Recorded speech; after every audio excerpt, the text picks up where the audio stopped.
All right, so we're gonna pick right up with Iliaris running downstairs and realizing that you are missing Zach the Brave, which is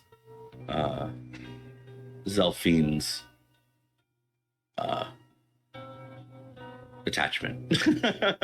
Your bard for your party that is now you have no memories of him except for these pictures and a signed poster and all of his stuff, his journal, and this nagging feeling in Zelfine's gut that there's something missing from her life.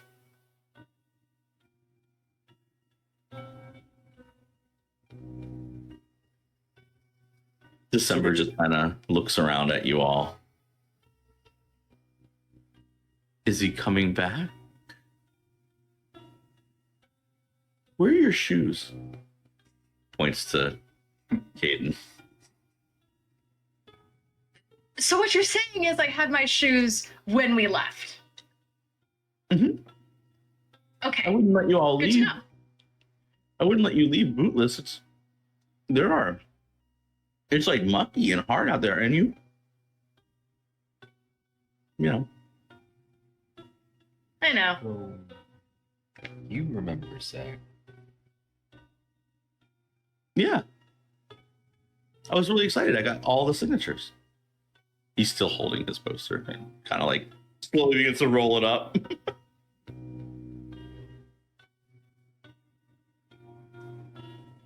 Then why is it that we can't remember him?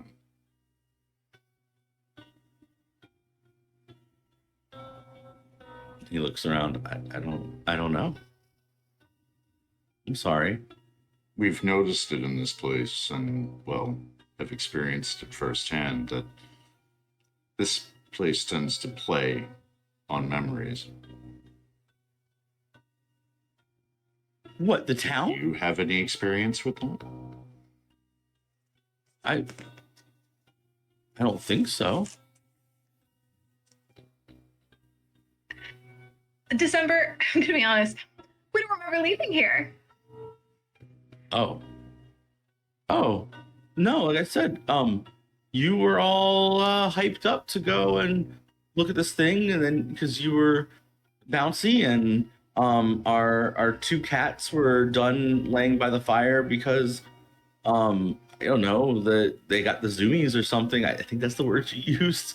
And then Magmar couldn't sleep because there were too much stuff going on down here, and he stomped downstairs and said, fine, let's just do this. And he went out the door and you all followed suit like the wind. Pun intended. I mean, it just... That was Do you run good. this place by yourself? Huh? Do you run this place by yourself? Yeah, for a long time.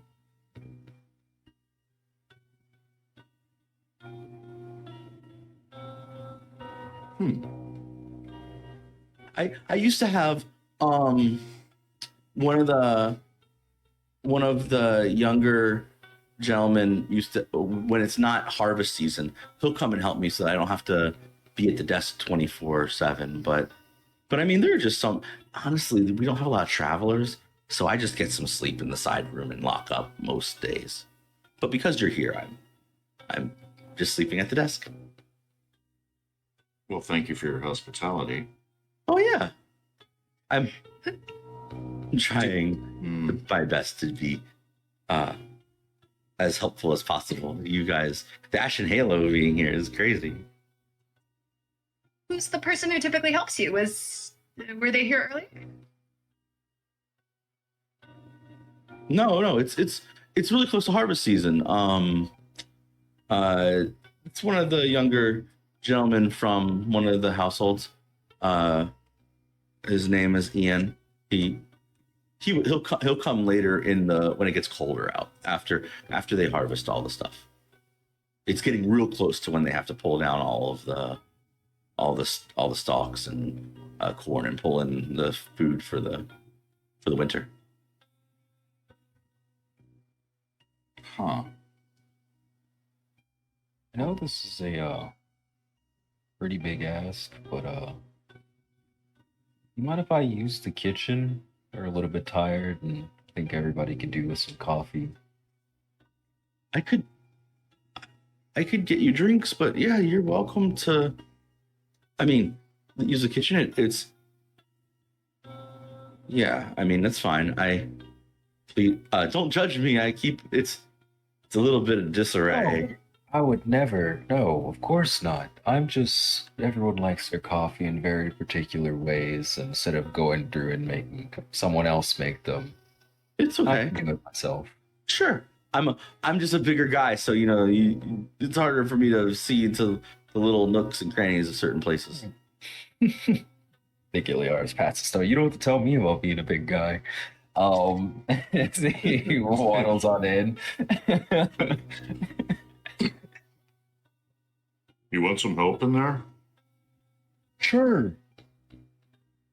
All right, so Magmar follows in behind. I'm really, particularly about my coffee. I like to warm it up myself.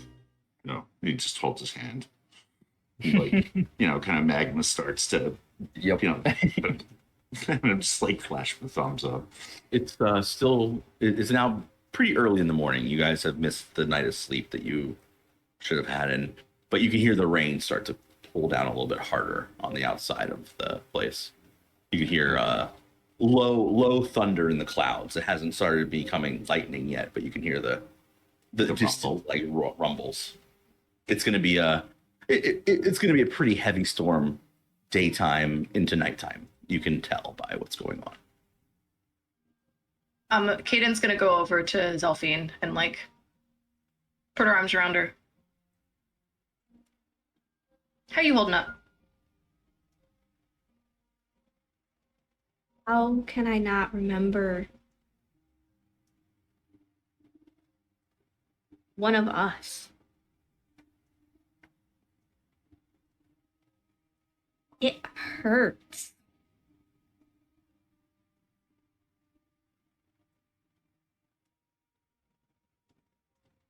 It's something weird. It's not something you're doing. It's not something I'm doing.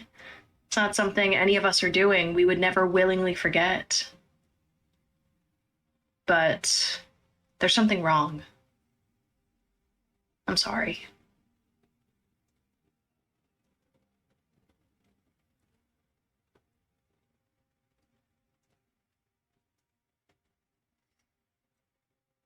Well, we'll find him, right? If you know us, you can find anyone. Including Zach, who sounds great, and our memories. Yeah. Oh. Although this storm is going to make using our senses difficult. It will, but what's the last challenge? We can do it. She'll rustle you a little bit and steer you to the kitchen to get you some coffee. Coffee that's not coffee. As you all go into the kitchen, December's gonna peek the door and say, "If it's okay, I was gonna lock the front door and I was gonna go to the side room. There's a room off of on the downstairs. It's a small. It's not his bedroom. He has a house, but it's a small bedroom for him to sleep in when this type of stuff goes on." And he would say, "If it's no problem, if you need anything, I'll be in there sleeping.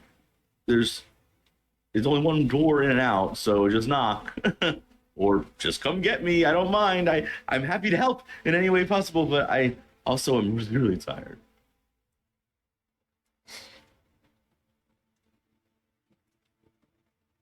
You got it. If you leave though, you could leave the door unlocked. Just have somebody come knock on the door and wake me up if you don't mind. Okay. Thank you. Makes his way. Just leaves you all to do whatever you're gonna do in the kitchen. Fully trusting you all since you're part of his little collection of heroes that he's like fawning over. I want to search the hell out of this kitchen. Sure. I don't know what I'm looking for, but I'll know it when I'll see it. Okay. Lars is also looking, but he knows what he's looking for. Okay, so He's then. gonna look for traces of Nico. Oh yeah, no problem. Yep. How about Iliaris, you give me the investigation roll, and Magmar, why don't you give me the instinct roll, which is like you, because you're not really knowing what you're like looking, Yeah, you're looking for that thing. I don't know what I'm looking for, but I'll know. Yeah, that's totally valid. Okay, so a 5 with hope. That's I'll take the hope, I guess. I crit. What? Oh, I mean, I love the timing. it's really not hard to figure out that this kitchen is not made for a dragonborn. It's 100% made for a gnome or halfling. Everything about it is like the dragonborn doesn't need a step stool to get to the top of a cabinet. The dragonborn doesn't need, like a stove that is half the size of his legs. Like this is not this would be like a regular human living in a little person's home. And then being also a taller human. So like, yes, the dragonborn coming back here, Magmar coming back here, if you were trying to use a stove, you would literally have to sit Indian style, like you know what I mean, on the floor, and you'd still be taller than the stove. I am the stove. That's I am. The I know. stove. I'm sure. I know. But I'm saying like Zara is larger than the stove. Like this is made for a smaller gnome person. Yep. There are things that are just just about all of this is just the way it is. Like, and the back door is open, and there are you crit, so there are. It looks like there was a scuffle near the rear door of this place. You can see that like there's flour on the floor. It looks like there's a giant bowl of like the dough that is now rising wrong because it didn't get all the way mixed, but some of it did. Like Nico was definitely removed from this place tonight. Yeah. I think Iliaris is crouched down, kind of looks at the flour, puts a couple fingers in it, tastes it. All purpose.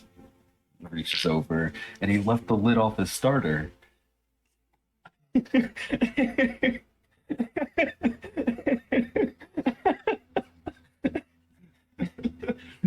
Yep.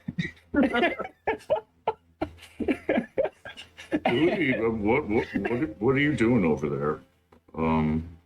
No baker would leave their sourdough unattended. Right. Oh. Crit. I got a little bit more for you, Crit. I can give you. I have like 2 more things that would like be a thing, I guess. Okay. The door is absolutely gone. Like there's no version. It's not swinging open. The hinges are ripped, and the door itself is gone. There's not splinters. But also the way the room is set up, the middle is like diagonally curved to the side, as if like whatever he fought was like a large snake, think Anaconda from the Anaconda movies. How like those are these big, like how they move through something, they have to, like the way they swivel. Beliaris like nods, turns to Magmar. Whatever happened here to Nico, I think he well, it made him leave in a hurry, against his will. He like points to the tables there, ajar, something pushed him to the side or moved him, and the door is He was gone. snatched. Mhm. So whatever snatched him took the memory along with it? I don't understand. Maybe, but Because then, we remember Nico.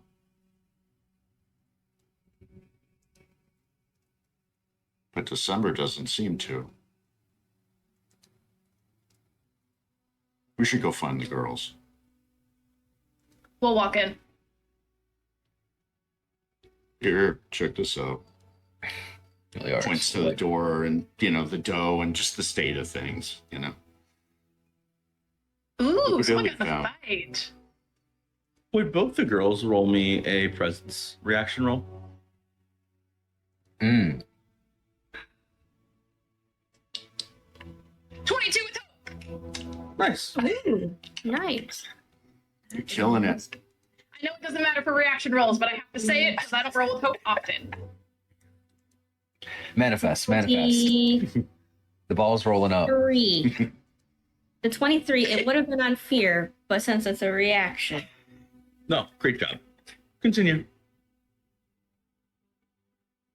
I think That face. Yeah.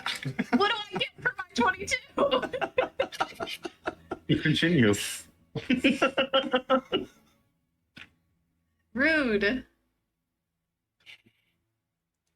So what does Magmar see on this? When the girls appear? Add you all into the room. Okay. Well, we enter the room. I've got my arm slung around Zilphine's shoulders still, acting casual, full well knowing other stuff is happening, and we'll float over and be like, ooh, a fight. It appears so, yeah. It looks like he was And- snatched. By he, I mean Nico. Way, would we have remembered seeing anything on December?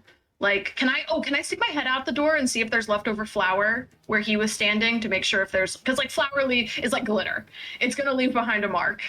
So is there any sort of flour print, handprints, things on the counter where he was standing or where he Oh, was yeah. laying down? It's all of it's in the kitchen. Okay. Yeah. You asked about what was on December. He was asleep, and he looks as clean as he looked earlier with his little Hawaiian shirt and shit-eating, oh my gosh, I can't believe y'all are here grin. Yeah. Okay, that's all I wanted to know.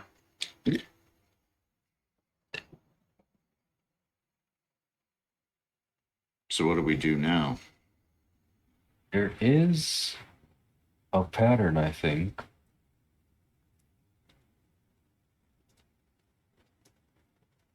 Olivia doesn't remember her husband. The kids don't remember their parents. December doesn't remember his husband. We don't remember Zach. When something gets killed, the memory dies with it for some people? Maybe it's a matter of relationship. They might also not be dead. She could just think he's dead. Something happened. Something definitely happened. I think this happened. And, points to the scene and door and Yeah. everything else. And it was definitely recent. Certainly looks that way. We fought something more than just that scarecrow. Right. A lot of somethings, if we're being honest. Or one very aggressive something.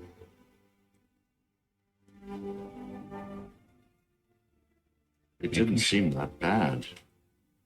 Maybe we should take a full look around town. We could try. We're gonna have to sleep at some point. We are not at our best. I would note that all of you would feel fairly exhausted. If to put a point to it, if this was Dungeons and Dragons, I would be giving you all points of exhaustion at this point. Because Staggerheart, I'm just going to stress it on you. Gotcha. Maybe we should do it in shifts at least. Yeah. How many should sleep at once? Maybe do it 2 and 2 so everyone has accountability buddy. Someone to watch me sleep. It's And then someone watches the other person sleep. It's fine. a buddy system. A buddy system. Teamwork makes the dream work.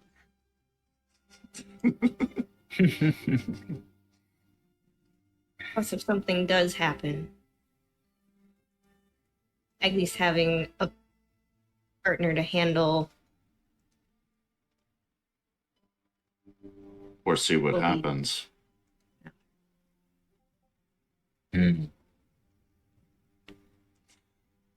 I'll pair up with Zara.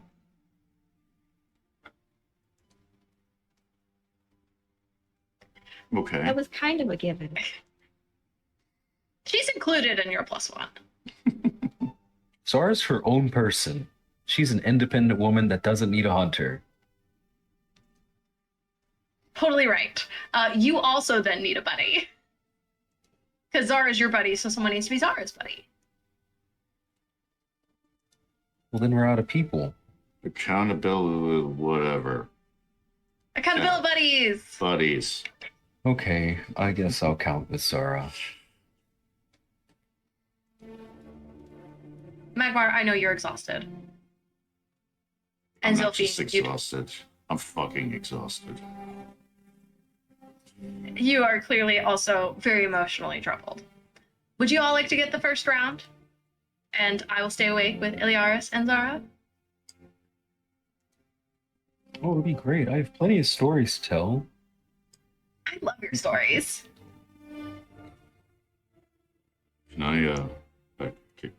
Can I sleep now? Yes. In the kitchen? I don't really care where at this point. Okay. At least it's safe in here. Well, with all of us, it'll be safe. So I guess I'll be the guinea pig. And he just sits up against the wall and he's like, okay, motioning like, okay, I've run out of bandwidth. I gotta shut down for a while. I gotta sleep. Yeah. And it just kind of like begins to nod off with, the party going around. I think Zelphine would settle close to Magmar, especially if we're in the kitchen with a wide open door during a rainstorm. It is cold. He is warm. Iliaris will He is finish particularly breaking the good. bread. And Kaden will offer her hand out, being like, I'd like more bread. I don't remember eating it earlier. Bread now. Bread now. So, we're staying in the kitchen. Yes. Very good. We've been in the kitchen. Zara can watch the front door, I guess is what I could say.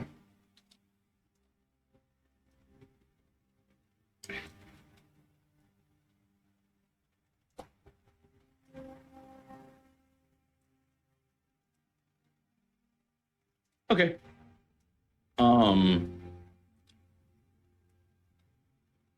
Iliaris and Caden, give me a presence reaction roll. Oh, shit!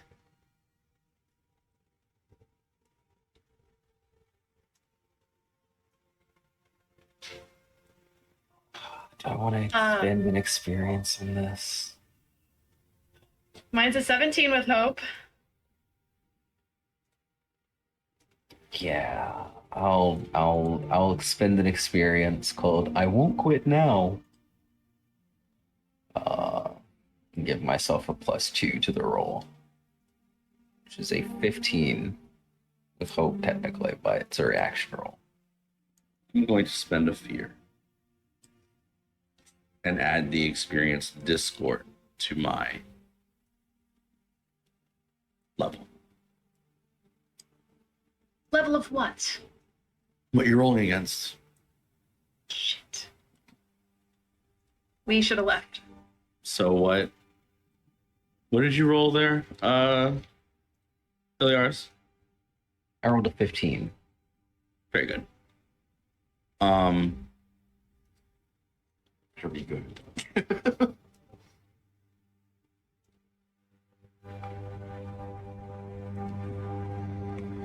Let's see.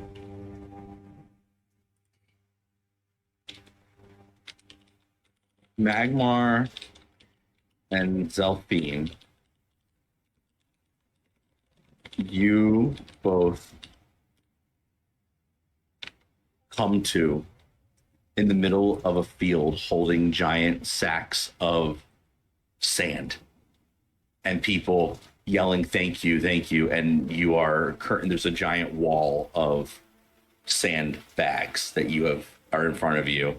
She's handing you one, you're slamming it down into the center of this wall. You are currently holding back water from going into the schoolhouse.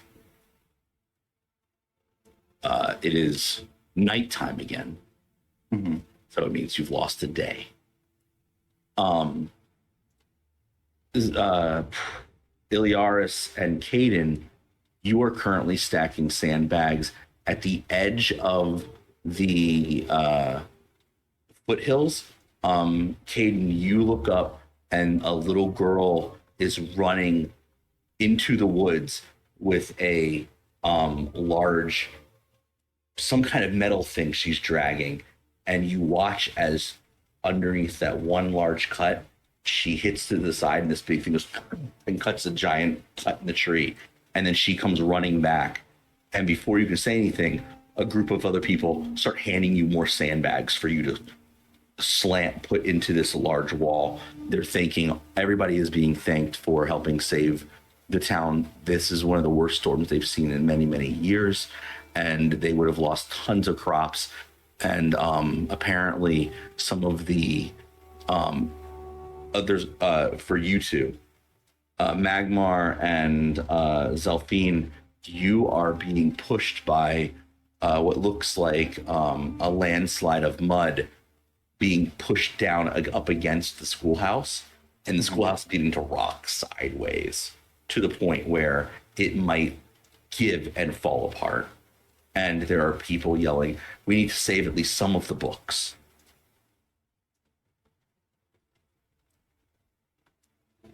And see, Okay. Let's go.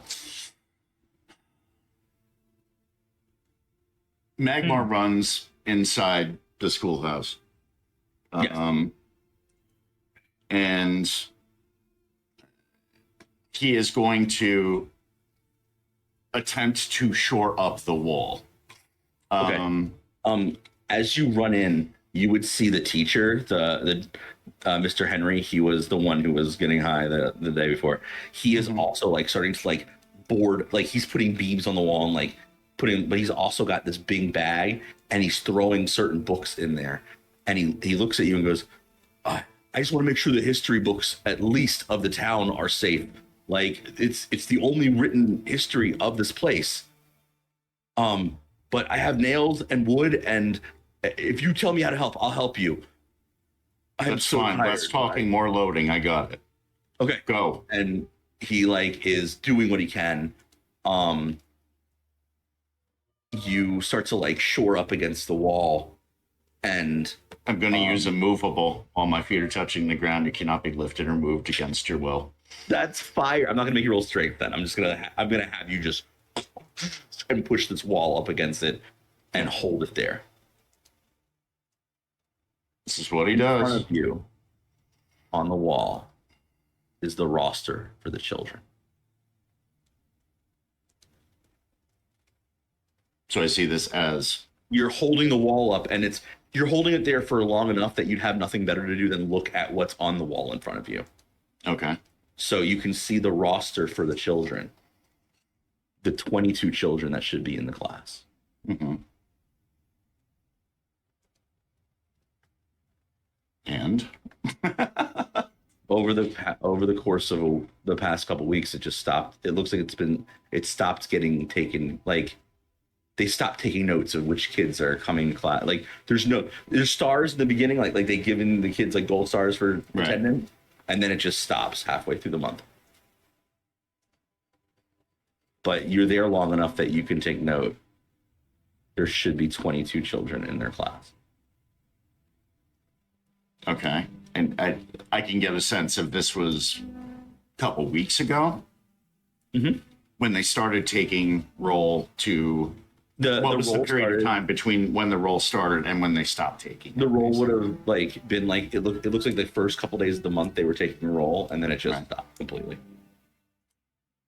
Which would have been Just about 2.5 abruptly. weeks ago. Okay. Mr. Henry runs in and goes, "Man, you are incredibly strong. There's only a couple more sandbags that we have to get up, and then I think it'll stop. You Where do you need me? did me a great service. If you could just hold this for just five more minutes, 5 more minutes." Go. And he like puts the bag down of all the books, the history books and all that stuff, and he goes, "Fuck, awesome!" And he just runs outside, and he would hit the corner and come and run around to where you are, Zelfine, and start throwing you the last couple sandbags. You get him in place, and a bunch of people start to like say thank you. You are covered in mud. I mean, just mud, soot, dirt all in your hair. Like this is you've taken the brunt of what is a mudslide into the side of this house and kept sandbags up. You are being pulled out of like this weird little like ditch that has been dug by Mr. Henry, and he's like he gives you like the largest hug and says thank you so much. I can't believe how crazy this night got. Thank you all for coming back from the woods. I know we had to call you all back, but How long have we been here? been where? Here. Helping We've been with doing this. We've been doing this for sorry. the better part of 2 hours. Wow. Sorry, sometimes time gets away from you. Yeah. You know, I chalk it up to the fact that it's just a boring town in the middle of nowhere. Everything just kind of bleeds together after a while, you know? So it would seem. I'm sure this Yeah. is not the type of excitement you wanted. No, definitely not. We used to have the town used to have wonderful like guards and like help, but that was back when it was part of a bigger thing. I mean, we used to be building something, but now I don't know, it's been just staying in a small farming town seems where we're at. Building something. Yeah, he hands you one of the history books and goes, back, when we had a lord and like the Hillcrests or the Hillcrests, the Hills Guard and the Lord was here, and he was ambitious. They were ambitious, but ever since the Lord went back to the capital, that some time ago, that Lord's Manor has been empty for years at this point, but farming town is all we need. If you stay long enough, we're gonna have a festival at some point. When they do the harvest, we have our small little thing. It's cute and quaint, just like the rest of the town, I guess. I'm gonna go check on the rest of the town, though. There's sandbags that should be put up in like doorways, and I know December always needs some help. So December and whom? What do you mean? Or just December? December. He's the foreigner, the Dragonborn. Sorry, the Dragonborn that runs the tavern. He's a weird one, but No, I'm aware of him. Have you met his companion Nico? He like stops.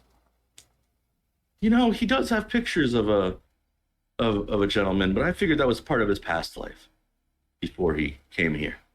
Huh. Oh, very good. You have places to be. I have to. Yeah, With the rest of the party. truly thank you all so much. And he would take off. Be to help. Zilphine, you're holding just a that's just the history text of, it almost looks like a written journal of history of this place. And the author would be Miss Itachi, which is the teacher that's sick currently.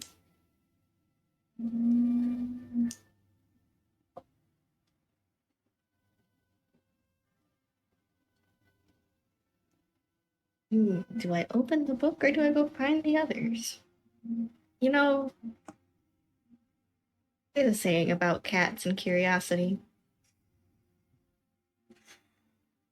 I guess she would like step so she's like under like that overhang.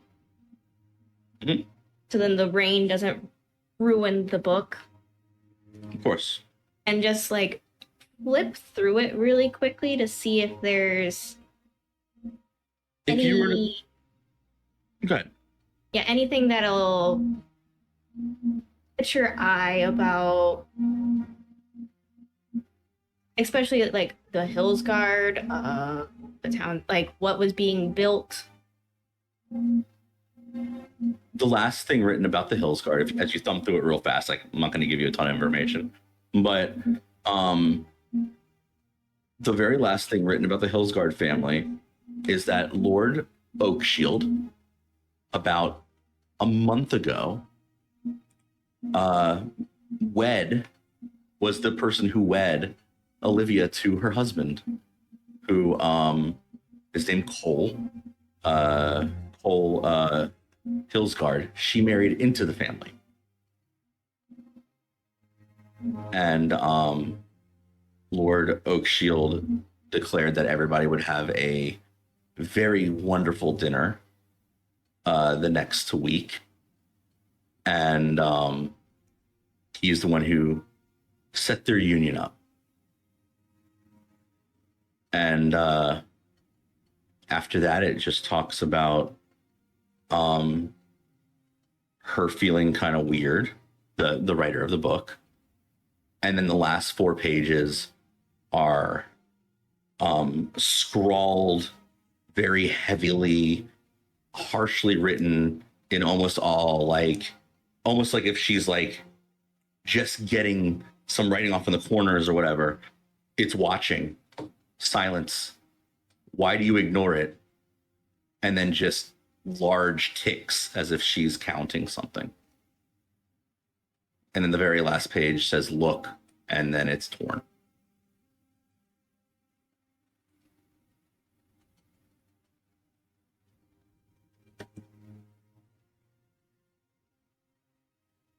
I think that makes Zilphine's fur all stand on end the best it can, covered in mud and guck and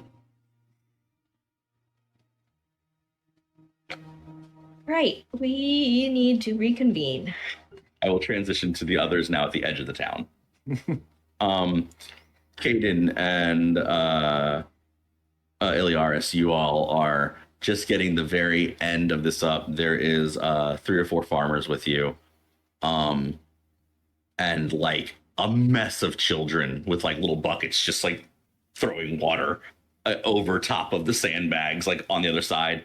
And one of them looks up. This is one of the kids you would have seen the other day, Caden, and he like kind of looks at you and he's like, Oh my gosh, you're helping too? I can't believe it. You're just everywhere lately. There's water.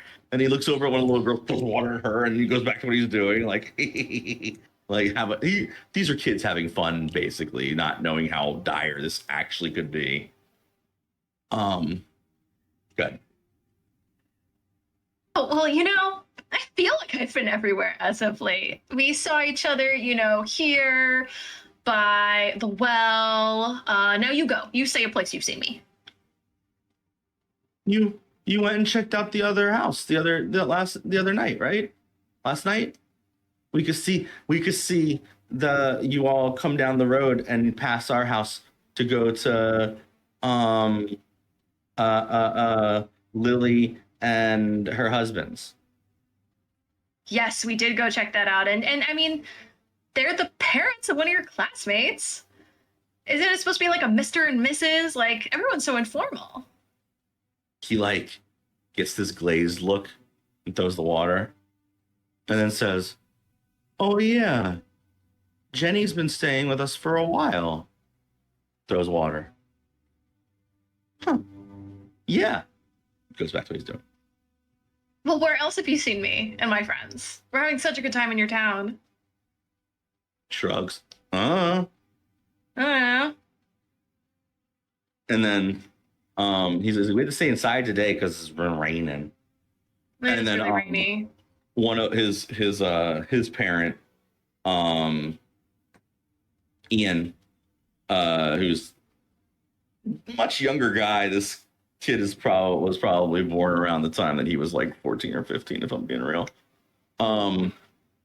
He's like he just kind of runs up and he's like, "Heard y'all been staying at December's." Throws a sandbag down. Looks back to his wife and gestures for her to bring it in. "How's he been doing? I haven't talked to him in a couple days or so, but I'm gonna get some of this down and then I'll probably end up taking over some of his shifts." Another sandbag. Oh, he's mentioned you. Yes. We've been staying with December. He is so nice. We had some of Nico's bread. It was so good. So we've been having a good time. Have He you? kind of stares at you, and he's like, okay, yeah, no, December is a great guy." And he kind of thinks there's it's almost like his face looks a little bit weird, sketched out or something. There's a weird, and he goes, "I don't know, Nico." Just throws the sandbag down. Oh, I mean, is it Nico, the one who bakes? Because they're married.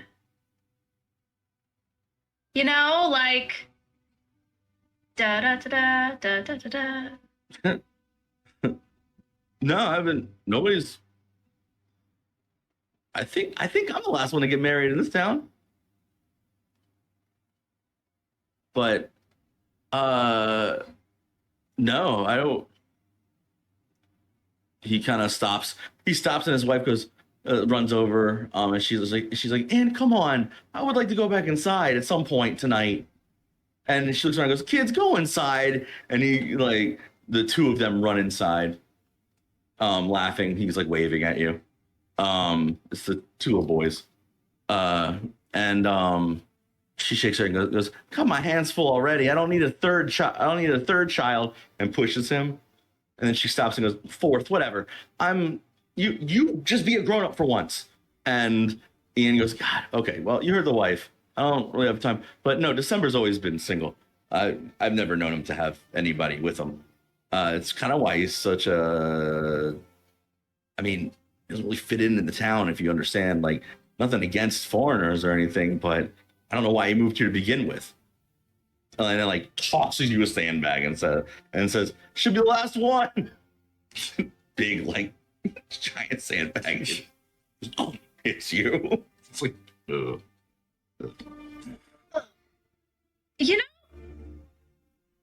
Y'all are friendly, but you're not that friendly. She's just gonna carry it away.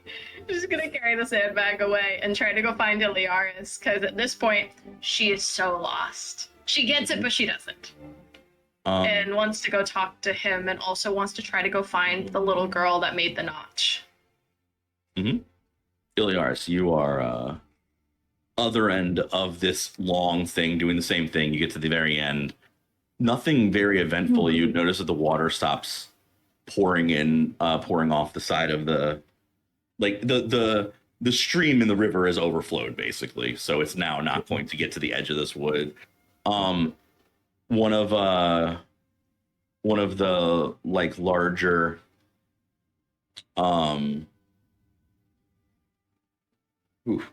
one of the larger farmers from the town, just a faceless gentleman, basically, not actually faceless, but one of the many faces in the town, would just kind of like pat you on the back and be like, thanks so much.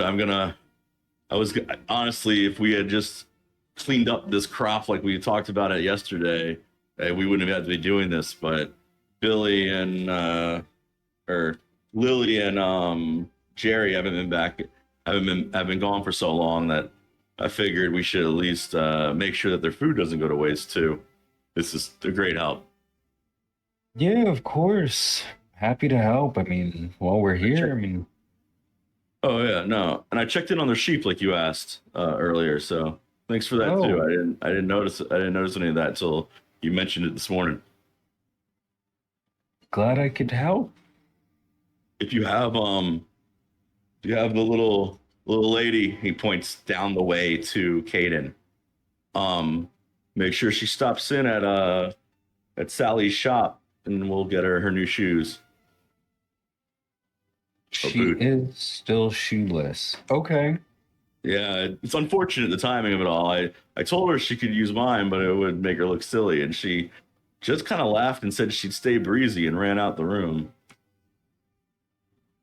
Sounds about right. Stay breezy.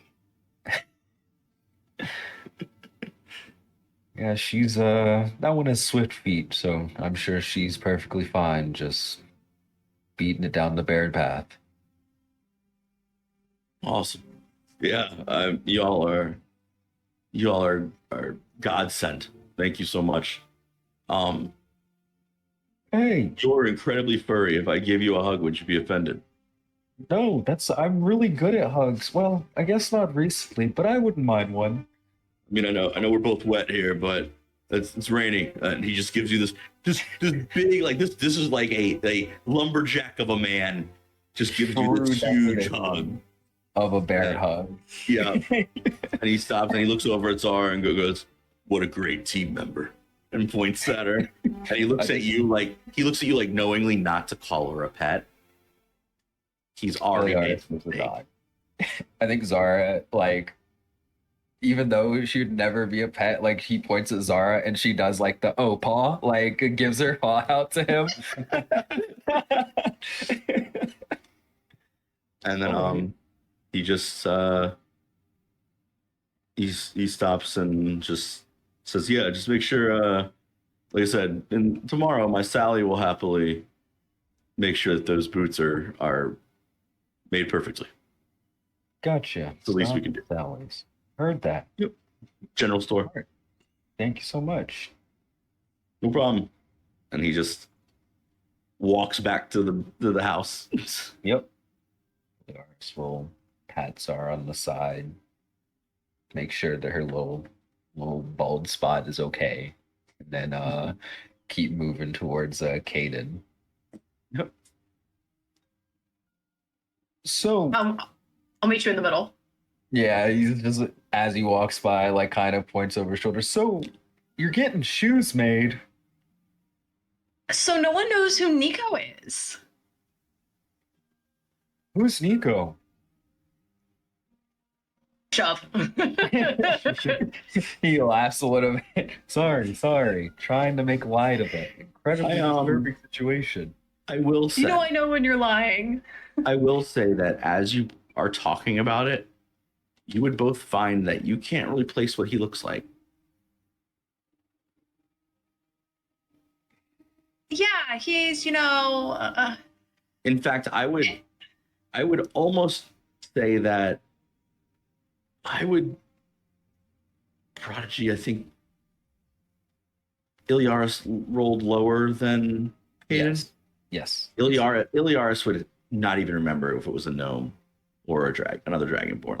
Like there is a very fuzzy memory of a name, Nico, and you know where it fits, but the rest of that memory is like just out of reach.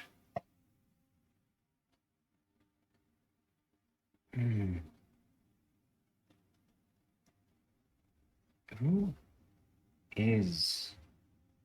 I mean, no, I know Nico, but did we see him? Nico, December's husband. He's a gnome.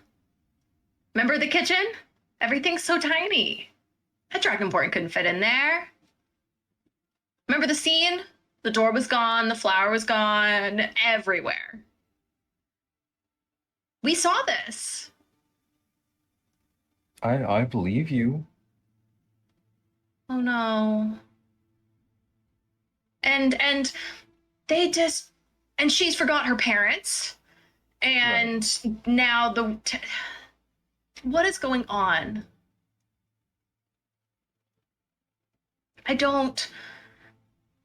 Iliaris, I don't remember getting here. When Caden says she, can't remember what she looks like. But you know, somebody forgot their parents. It's there, clearly in your memory. But the girl and then you remember you have a picture of her. It's in your pocket. Takes his I'll pocket. pull it out.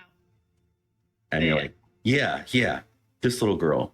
It's the little girl running up to it's the little girl that ran into the woods to make the mark.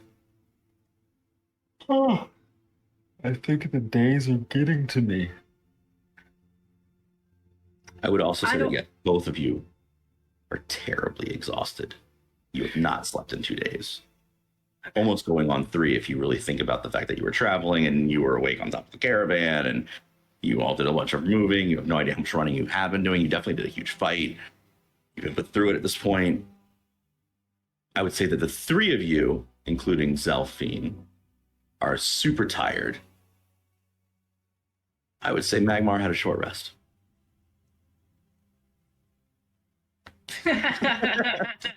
Because he went to sleep immediately against the wall. Yes, he did. And stated that he shut down. And I will say that he got 3 hours worth of sleep, and I will give him the short rest. Thank you, God. Okay. I'll take what I can get. Iliaris pulls out the photo, and I think that'll trigger for me the little mark and try to like turn around, drop the sandbag, and go, I need to find this child. I must talk with her. She ran back into that house that all the other kids ran into. Family went into. Damn it. Okay. So, I recovered the rest of my HP, and I've got 1 stress now. That's so lovely for you. All right. I think Everything that you 3 do, Zelfine, Caden, and Iliaris, is going to feel dragged. Is going to feel at that point where it's like almost like you could nod off if you were standing. But I will say that Zelfine did say she was going to go find you guys. Zelfine, would you like to have shown up with Magmar at this point? Because if you were to ask anybody, they would tell you where they were. Everybody knows where all 4 of you are because you're currently saving the town. Yeah. Yeah. So the Magmar and Zelfine will show up. You guys are at this little crossroad between walking into the main part of the town where the tavern is, and there's a little part that would go back to the houses that are like the farmers' houses, and then the main road that leads out where the notches are on the tree. So you're at this like fork in the road. You're standing right there. This is where you all would meet each other. I will also say, as far as Caden Iliaris, no. You were just at the edge of the forest, dropping a sandbag, saying, I gotta go find this little girl. But now you're standing in this fork in the road, about a football field away, talking with Magmar and Zelfine, as if you're losing more and more pieces of time. But this would feel different. This is a I'm tired thing, not a this is a your brain is just slowly like putting you in this mode where you need to go to sleep. Does Magmar notice this? Yes, you would see all three of them look like they are exhausted. Like this is a mental and physical exhaustion at this point. This is okay. I pick up. This is Zil. like I would have them rolling on disadvantage for everything at this point. I pick up Zil and I basically like throw over my shoulder and like rest as much as you can. I know you're tired. We gotta tell the others about the schoolhouse, the book, We will. Just try to take a load off. I'll carry it. Who does Magmar throw over his shoulder? Zelfine. Well, wasn't you like, exhausted and stuff like that? Yeah, all three. Because we were walking in together. So yes. It's the first one I noticed who was okay. She's the first one that you mentioned was exhausted. So I'm like, all right, here we go. Zelfine, give me an instinct roll and disadvantage. Sure.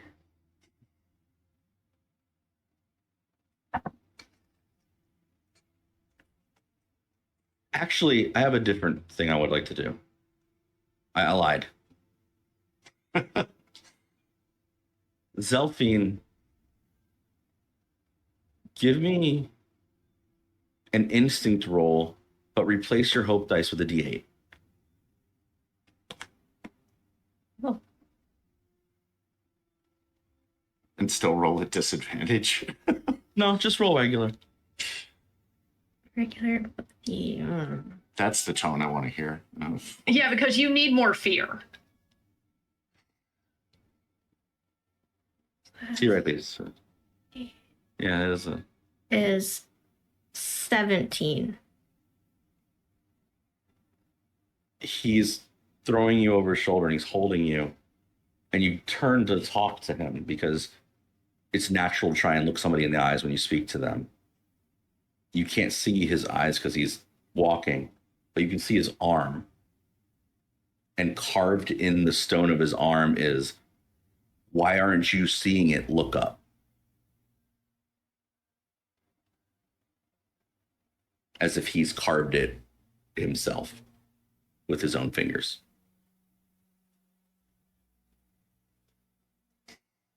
What did you do? Who did this? To what? Your arm, silly. This is not rusting. You're getting all worked up. This is not resting. I told you, take a load off. What do you see? What? Yes. Why are you carving into yourself? Dude, where? Here, and she is tapping his. Do I see it? Oh, yeah. I don't remember doing that. You have shale and flakes of stone underneath your other fingernails. And it just kind of gets this look like, okay, I like putting two and two together. It was me, but I don't remember doing it. So I put Zilf down. I'm like, I don't remember doing this. Did you see me do this? We've been together the whole time. What's it say? No. Look up. Wake up. Look up. Magmar looks up. Like this. Raining. Heavy storm. Yeah, I'm a bit steamy. This is kind of when I think this is when the other two would wander up, and they almost look like they are about to fall asleep on their feet.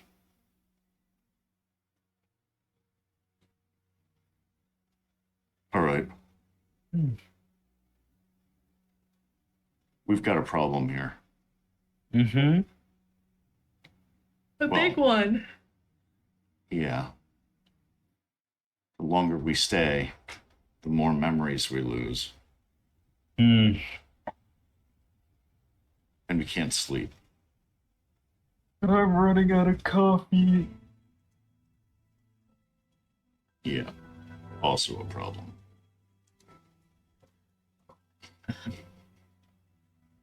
There's so many things we need to do and ask and learn. I'm so tired. We need to find the root of this. But How do we keep losing so much time? Every time we try to rest. do you get any other sense about this town? Is there something that I'm missing? I don't know much about magic. You know, that's not my bag. What is going on here? Who or what? Where's is doing George? it? Where are all of the children? What do you When I was mean? holding up the wall in the schoolhouse, there was a roster where I was shoring up the wall. There were 22 children on the roster. I only talked to like 9 or 10 the other day. And that seemed like the class. Right, where did they go? There's no memory of them. We need to find out what in the actual hell is doing this before it claims us to. How long ago would it have been since we got the letter from Olivia?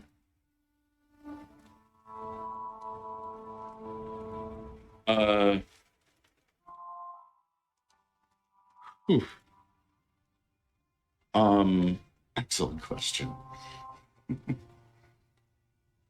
You would have got it. It took you a while to get here. I said, you know, you've been a month out, so but you traveled pretty fast. So it would have arrived at the beginning of the month. So about 3 weeks, 4 weeks. And then you would have left that morning and got here about 3 weeks after you got it. Wait a minute.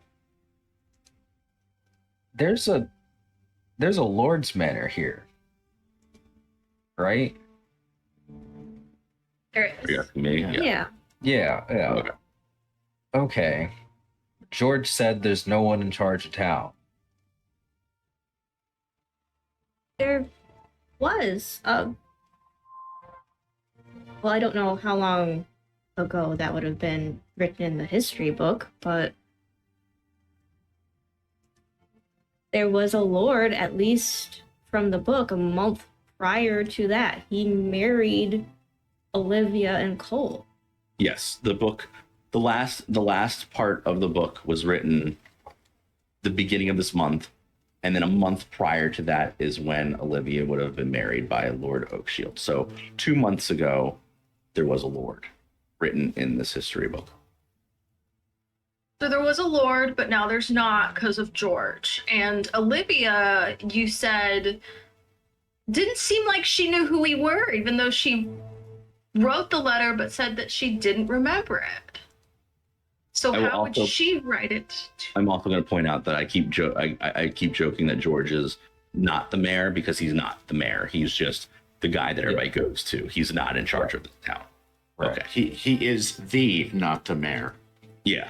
Yes. Yes. Yes. I mean, I know that we're tired, but we need to. The Lord's Manor probably has answers if we haven't already been there. And then I need to know why this child is making marks in a tree, but right now that feels like less of a priority. She's doing the thing where she's so tired it just starts getting hysterical. Yeah. And Oh, I hate seeing you like that. and the other teacher, Henry, he mentioned that the Lord was building something. Where? The book, the history book, from what I glanced through it, doesn't say. You would need to take some more time to actually read through it. You would have to sit down. It would be a project you do during a rest. Is the Lord's Manor on a hill? Yep. It sits slightly above the town.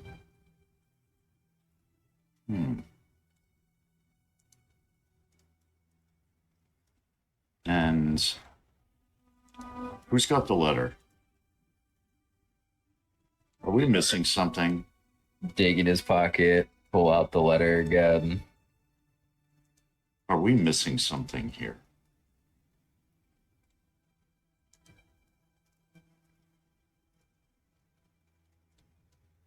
Huh. I mean, we're missing a lot of things, but We think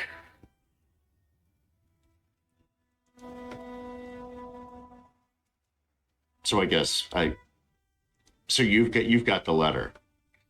yeah, Ellie's already got it, yeah.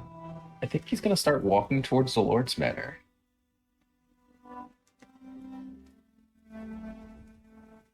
I guess And he's not gonna go inside it. He's gonna check around it. Well, okay. So the Lord's Manor is a very long trudge property. away. Okay. It is. It is a like it is on a hillside, like looking over the town. But you'd have to go through the cabbage fields first. You have to go through the whole town first. This is a. It's also extremely. It's raining very hard, and I'm going to also say again that the three of you are basically falling asleep on your feet. And I'm saying it because I know Magmar would notice that. Like the two of them. Oh, he's used to looking out for everyone. I mean, Yeah, the two of them walked up basically, and they have no idea how they got to this part of the town that they walked up to. She's Zilphane is not. You start to read and nod off in the book, like you're almost gonna drop the book, just holding it in the rain. This is a point where you're doing the borderline 70-hour thing where you're gonna start hallucinating. Yeah.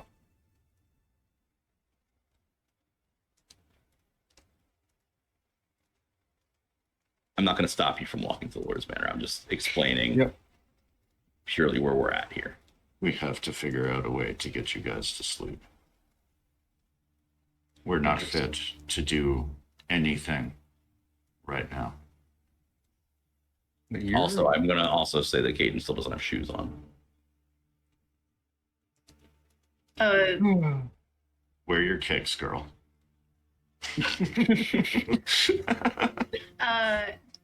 Kaden, amongst all of this, I think her feet are gonna carry her to that one house that's close by, with the children ran into. While they figured out she's gonna knock on the door. It would be a large couple of minutes before the wife comes to the door, the woman of the house, and she would like crack it and look and have like a little lantern next to her. We did thank you. Hi, no, it's just me again. No. Totally understand. I need to know about the marks that little Jenny was making against that tree. Would you mind? Could you go get her? No. I'm not gonna get. Look, it's past the witching hour.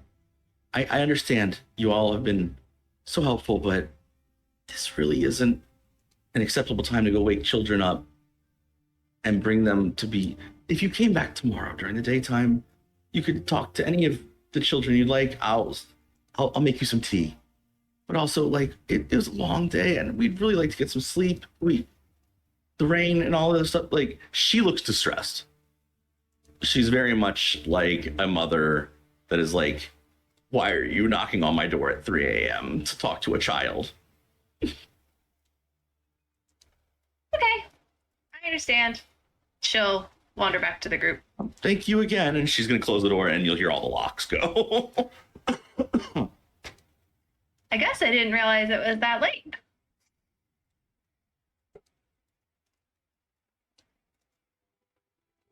It's that late. Weather makes time weirder than it is.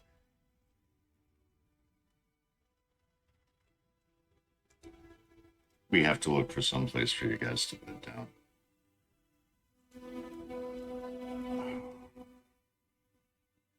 I don't know where a good place for that would be. But this has to happen. Come hell or high water. You guys need to sleep. At least I got some rest. I'm feeling somewhat fit. How do we do this? Maybe we camp out.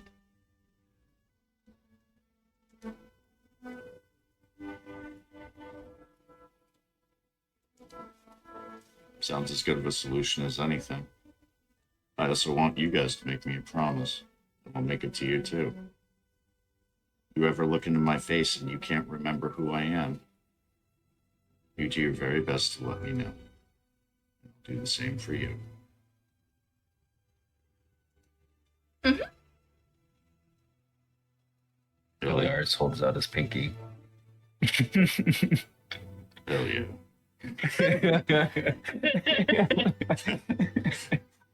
I feel like that's something that the group has done Yeah. hundreds of times. A little like kind of talk fist bump, like Yeah. Okay. Not Seriously, seriously it's weird your about it, but fucking where are we shit. planning to camp? Just on the edge of town, just raw dogging it in the woods. Yeah. I think is the plan. raw Well, dog. currently, the woods are a We get bog. your woods. It's raining. I don't know if we can camp. It- That's it- it is a- There's the barn on the edge of town, right? That had the. Yes, the Sheep sheep, look the up. sheep barn. Oh, is that where it's painted? Oh, the barn. Oh, yeah, there is also the barn on the edge of town that was painted. Yes, Yeah. Yeah. I think Okay. that's that one is up on a hill. It's true. Have it. Okay. Let's go. At least we don't have to pitch a tent. Very good. This barn has a little bit more stuff in it than it has a loft, whereas the last barn you looked into did not have a loft. The sheep barn didn't have a loft. This barn has it's a big. It's got a bunch of grain in it. The grain looks old. This is definitely like where they kept the stuff that was going to go to the windmill. A lot of the grain looks old, but I mean, it sits for a long time when it's bundled up like this, so it's not so old that it's like rotting away. It's from the first harvest of the season, or the last harvest that was coming in from the season. So you've got space, is what I'm saying, to like maneuver stuff to make like little sections of whatever. The loft is full of hey, there's a single window to the barn that does not open because windows, but the barn also has the big, like in the loft, it has the big like double things that you could like Right. go outside and use the chain to open it up if you had to. Yep. It's a very typical That storage is what barn. they look like. Yes. Yeah. Does the Um, barn door lock from the outside or inside? It's not locked. It's there. Well, I mean, like, does it like? Is there like? Oh, a it does. method to lock it- it. Like, It locks from both sides. okay, I think I'm fine with taking some stress for this, but I think Illy is gonna take some of the wheat bags, like the stores, and like kind of roll them in front of the door. Okay. Then yeah, I would say you take 2 stress, just getting it all together because you are Fine. gonna fall asleep. And then Illy will gesture to. Is like the window? Is it like is it like just like open, or is it like open space, or is it A glass? small circular window that is up near where the double things would open, so it's like you could look out. It's almost like if somebody had to like give a thumbs up for the windows to open, it's just a space to be seen. It's like a porthole window, basically. It's not terribly anything special. Okay. Then Illy will take off like his cloak, fasten it to an arrow, and fire it up to the window to put it over the window area. Sure thing.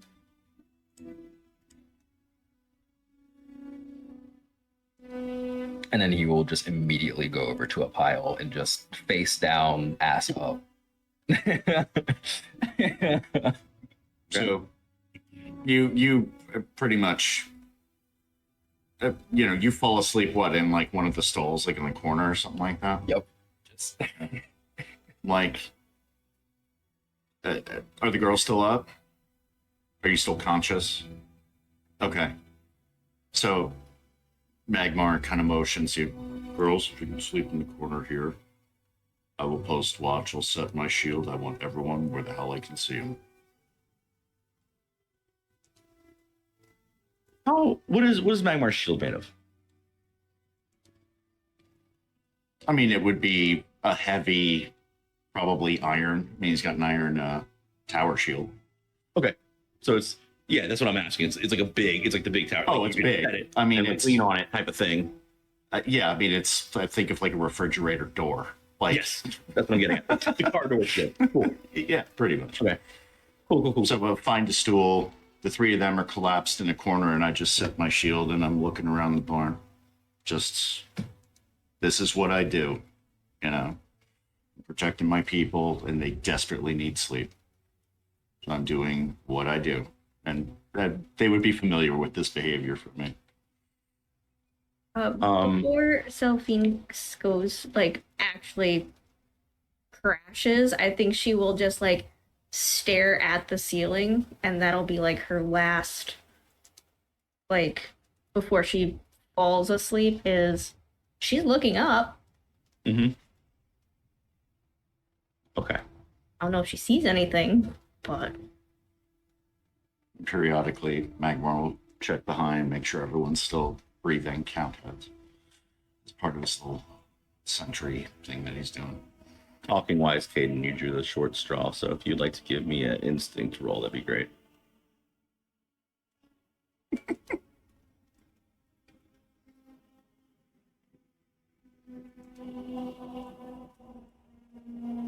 It's an 8 on hope.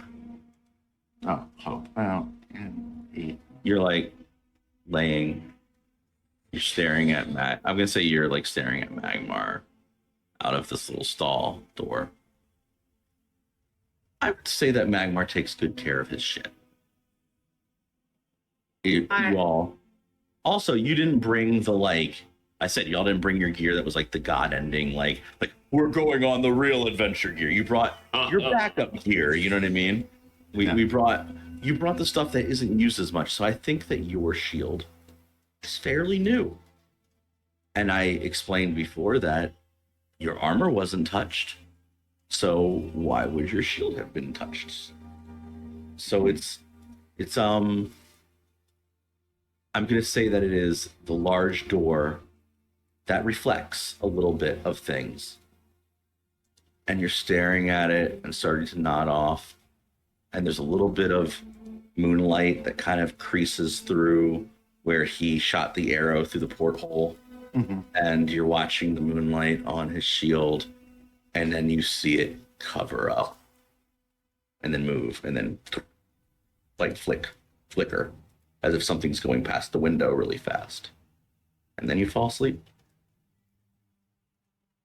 Good Because you night. can't stay awake no more. Not on less than a 10. Sleepy time. I was going to ask if I could add an experience for a 10. And that leaves Magmar awake. Yep. Very good.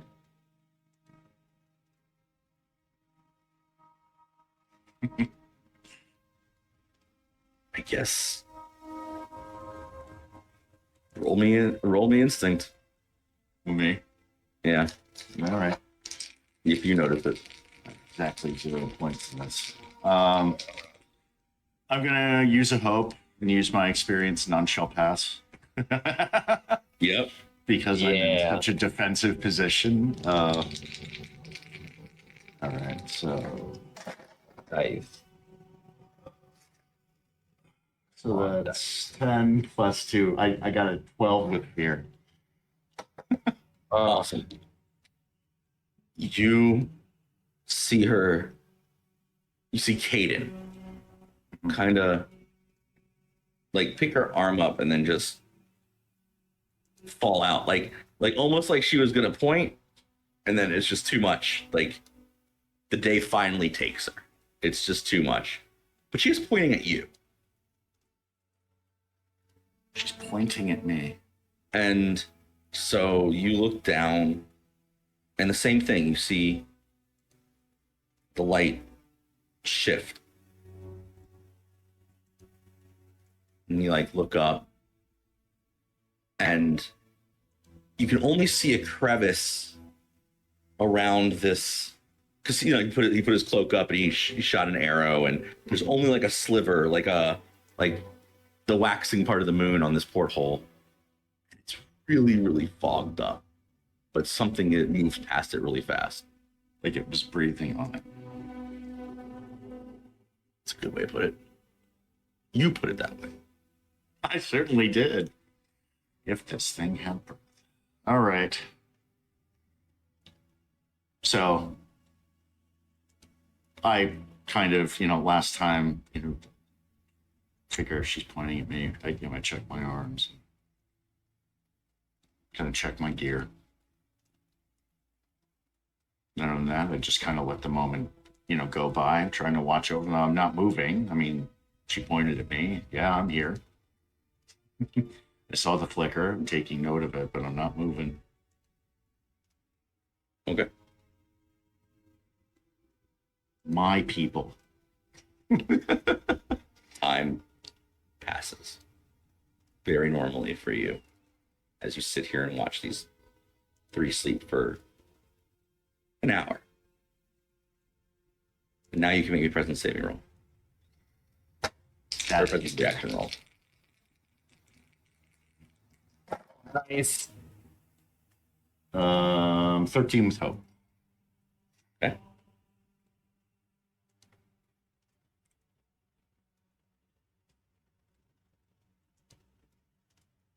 The three of you wake up.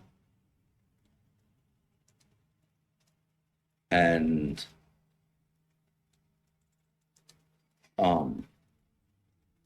when I say the three of you, I specifically mean that Kaden and Zelphine and Zelphine's pet Zara wake up, curled up together.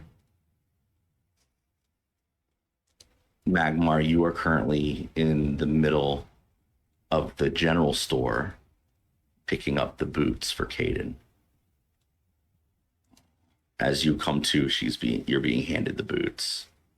It is midday.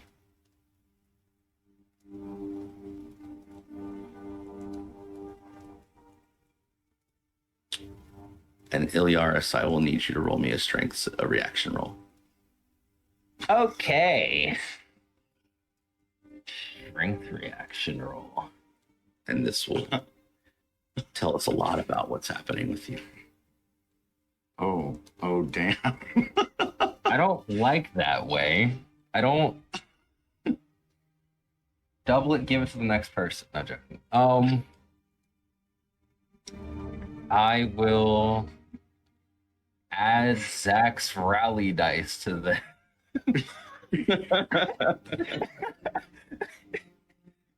wherever you are, Zach. Great. Come on. Thanks, Boo Boo. That is a 20 on fear. Okay. You wake up in the cabbage field with 1 health, no hope, and fully stressed out, bloody, almost torn apart.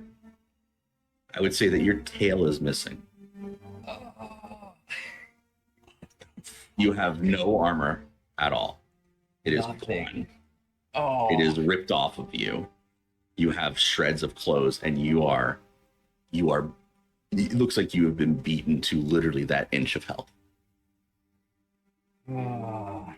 And you've been drugged through the dead, ripped up cabbage to just the gate of the Lord's Manor. And you would have to crawl your way back to the town. Because I'm very serious when I say you are having trouble standing up. Gotcha. The other 3 of you, like I said, Zelphine, her pet, Zara, and Aiden, you wake up and Magmar is gone. You remember Magmar. You have 0 recollections of who Iliaris is. But I will say that you wake up because Zara is pawing at you and freaked out. Like losing her mind cat-wise. Sorry, that's too early for this.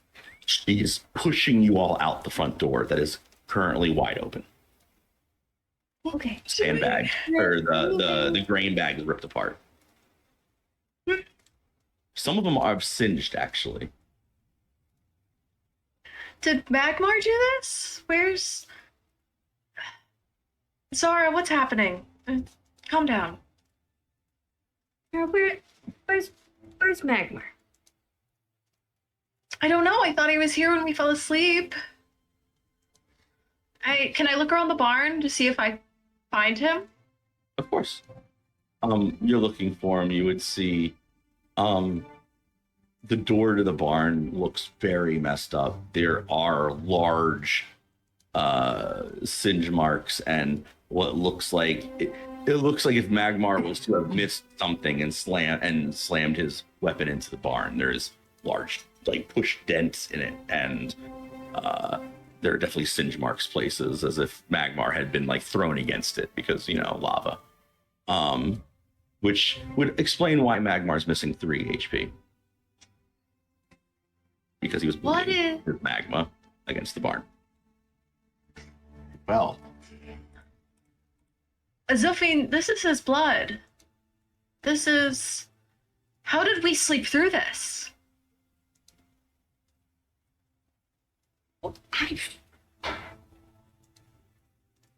Normally, I'm not that heavy of sleeper. Me neither. It's... We have to find him. We have to go.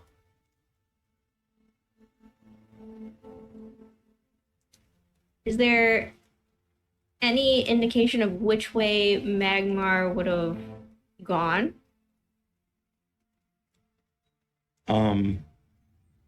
Give me a instinct roll. With advantage, because I'm sure Caden's helping. Obviously. Also, did we get a short rest? You got a long rest. Or long rest? Okay. It's been more than 8 hours. Jesus. So Magmar, he's just there holding shoes, apparently. Yeah. This woman named Sally is looking at you. She's like, I know they're not a lot, but it is the best I could do, and it's the best leather we have.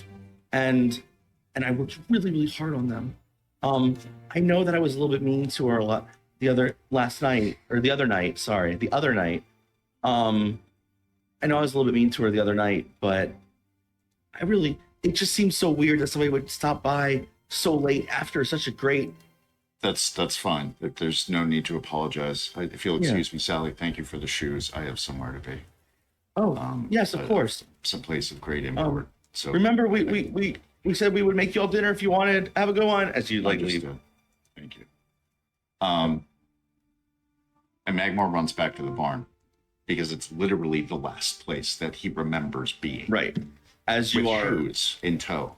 as you are running with the shoes, you'd see George and he'd wave at you and say, "Ooh, a hurry for such a small town. Thank you again for the." Okay. Yeah, you I just were keep running. running. Yeah. Yes. Disregard. Yep. You'd find them walking on the road next to the barn that leads into town. What did you roll, Zelfine? That is a 26 on hope. There is a locket on the ground, a necklace that you would recognize because it's yours. And the clasp is broken as if it has been ripped off your neck.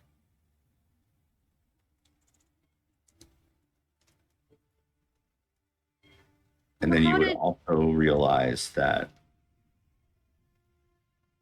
there are clear bite marks into your armor, and I would need you to remove an armor slot.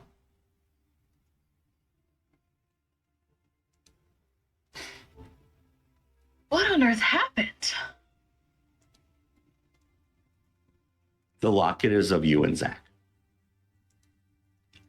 So, yeah, it's definitely nothing I would take off willingly. Yeah. And it is on the road leading into town.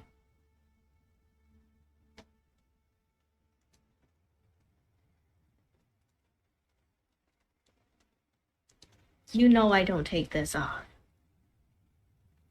How on earth did it get here? You have no idea who that is in the locket with her. I know I've seen you wear this. Who's that? Oh, you've met Zach before?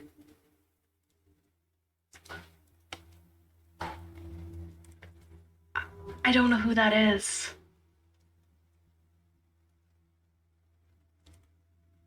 I mean, have you talked about him before? I'm sorry. I probably talked about him a lot.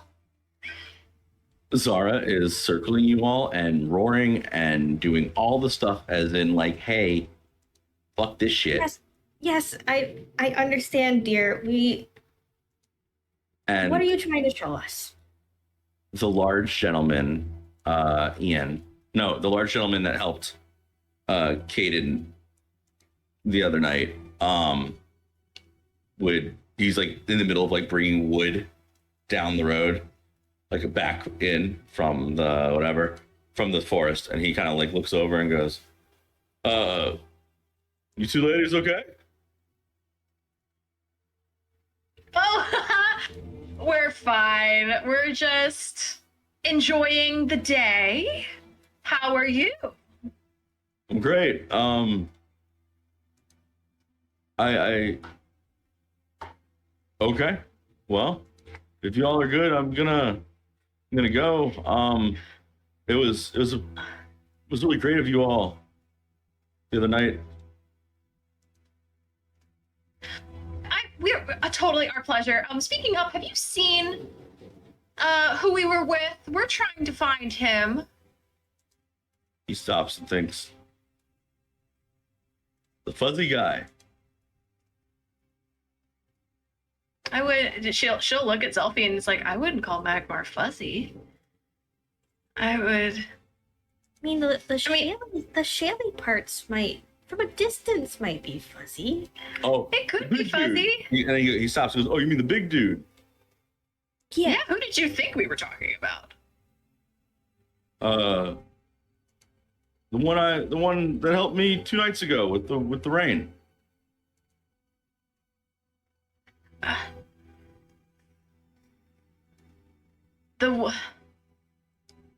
But Magmar helped at the school. Were you at the school? No, I was in the field with the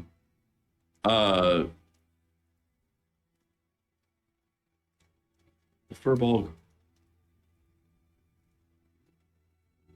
Of the Furbolg. We're not traveling with a Furbolg.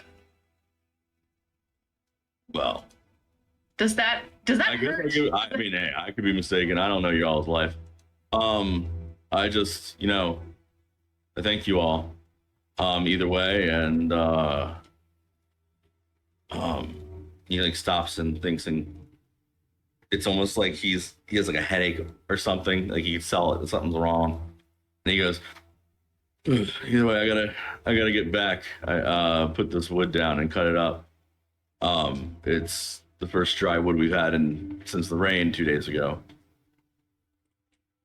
Waves. Zolfine, have we been asleep for more than a day? It seems to be that way. A Furbolg? Who is he talking about? Do you... Oh, it all hurts. Well, because I remember Zach, but you don't remember Zach. I mean, remember Magmar and Zara, what are you? Fuzzy. But Morgan Magmar Fuzzy is myself and Zara.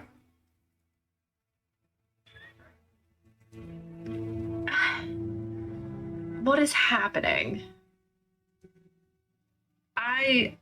I've never met Zach. I don't know.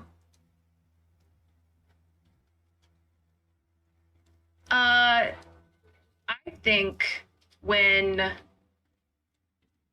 Kaden gets stressed out, she like poofs a cloud and is just really confused, and I'm gonna do that dark cloud roll to try and cast that spell. It's kind of like putting yourself in timeout or like being like, I'm overwhelmed, I'm overstimulated. Okay. This is about the time Magmar will roll up. Well, I rolled an 18, so he's gonna roll and see this giant cloud and doesn't see us in it because we're cloaked. It's fine. Let's do the break right there. Hey everyone. Normally I do a longer commercial break right here, but this is a longer episode, so I figured we'd skip it. Say to check out this Pixels and Parchment flyer right here, but also if you could like and subscribe, and if you feel the need to help out in some way, please share this video. We're having a lot of fun showing off what a False Hydra could be and how it works, and I think it's the first one that's ever been done with Daggerheart rules, so by all means, do me that solid.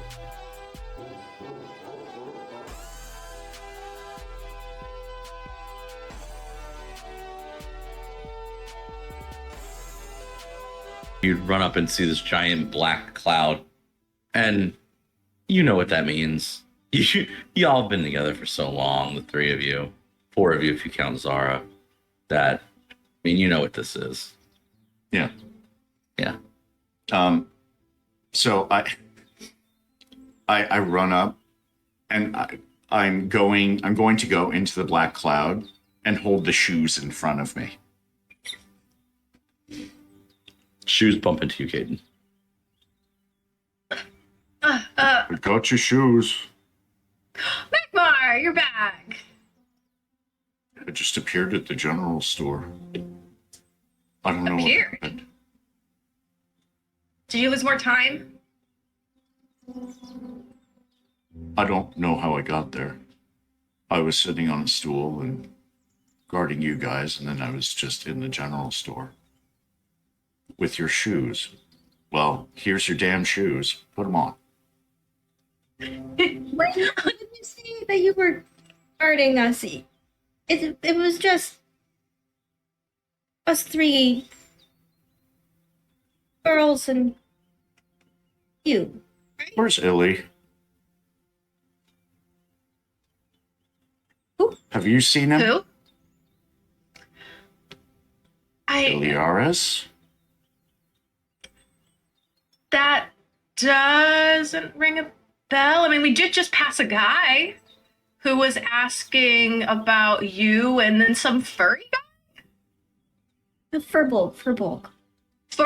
Furbold. Yes. No, but we were asking about you. I mean, was that who you're talking about? Do you remember the chat that we had right before you guys went to sleep? You said that we needed to say if we didn't remember your face or if you didn't remember our faces, and we would say it. But I remember you, and I remember Zilphine, and I remember Zara. That's a start. a bit. We Oh have no, to she doesn't find remember. Ilioris. She doesn't remember Zach either. I need you. Oh, to Magmar trust definitely me. does not remember Zach. I introduced you guys to him. Who? There's someone named Zach. Do you remember? I don't remember Zach. Don't remember Zach. I'm glad it's not just me. Magmar, you're like kind of go into this like you give her the boots and your hand generally goes down and you have a poster tied up against the side of your pouch. How'd this get here? It is a copy of the poster that you all signed for December. It would show the entire group of you.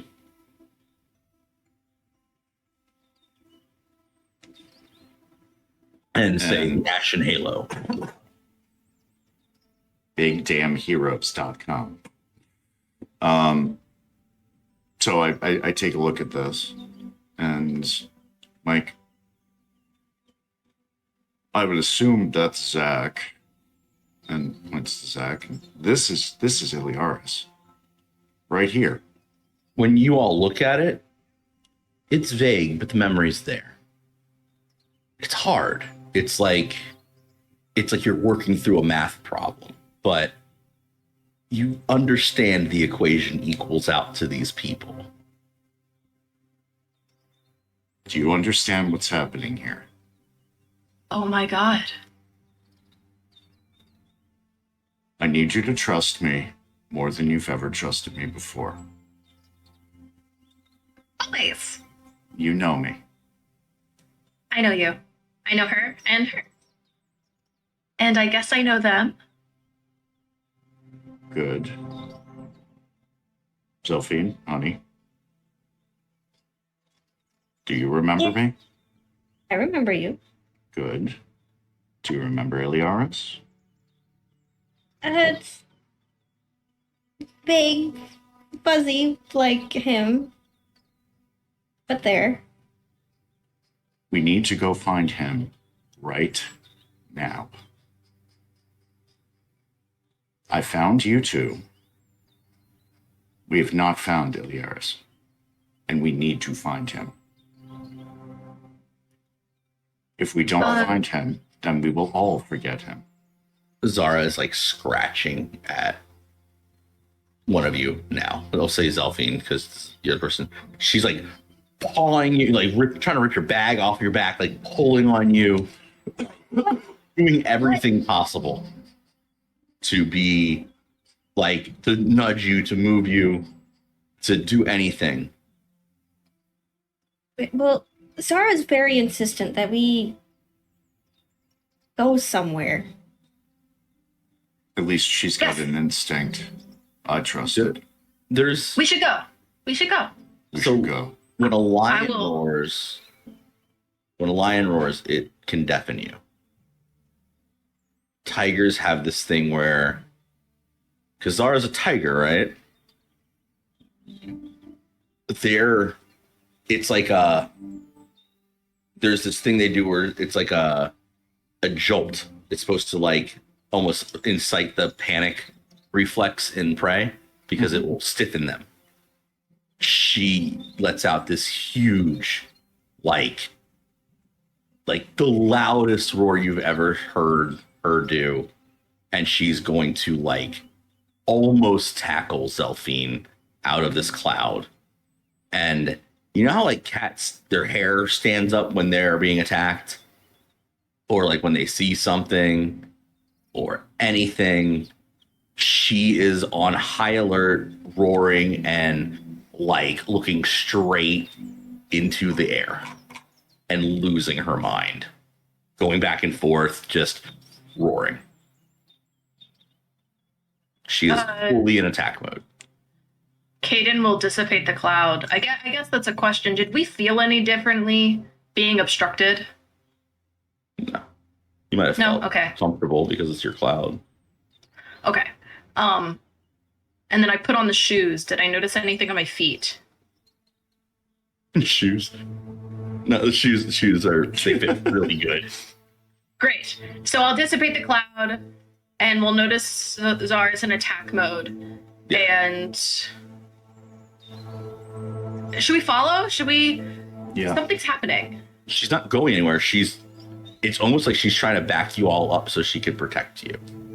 She is doing the full like Magmar would these are my children. These are my children. I'm pacing, I'm screaming, I'm roaring, like she's going fucking bonkers at a cloud.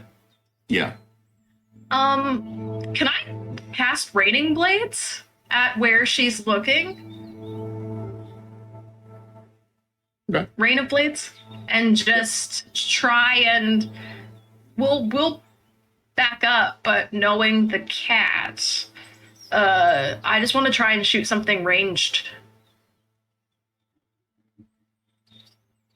Read me Rain of Blades. Well, it's a 24 with fear. Okay. Read me the spell. Spend a hope to make a spellcast roll and conjure throwing blades that strike out at all targets within very close range. Targets succeed against take D8 plus 2 magic damage using my proficiency. If a target hits you as vulnerable, they take an extra 1d8. Okay. It would be like me like summoning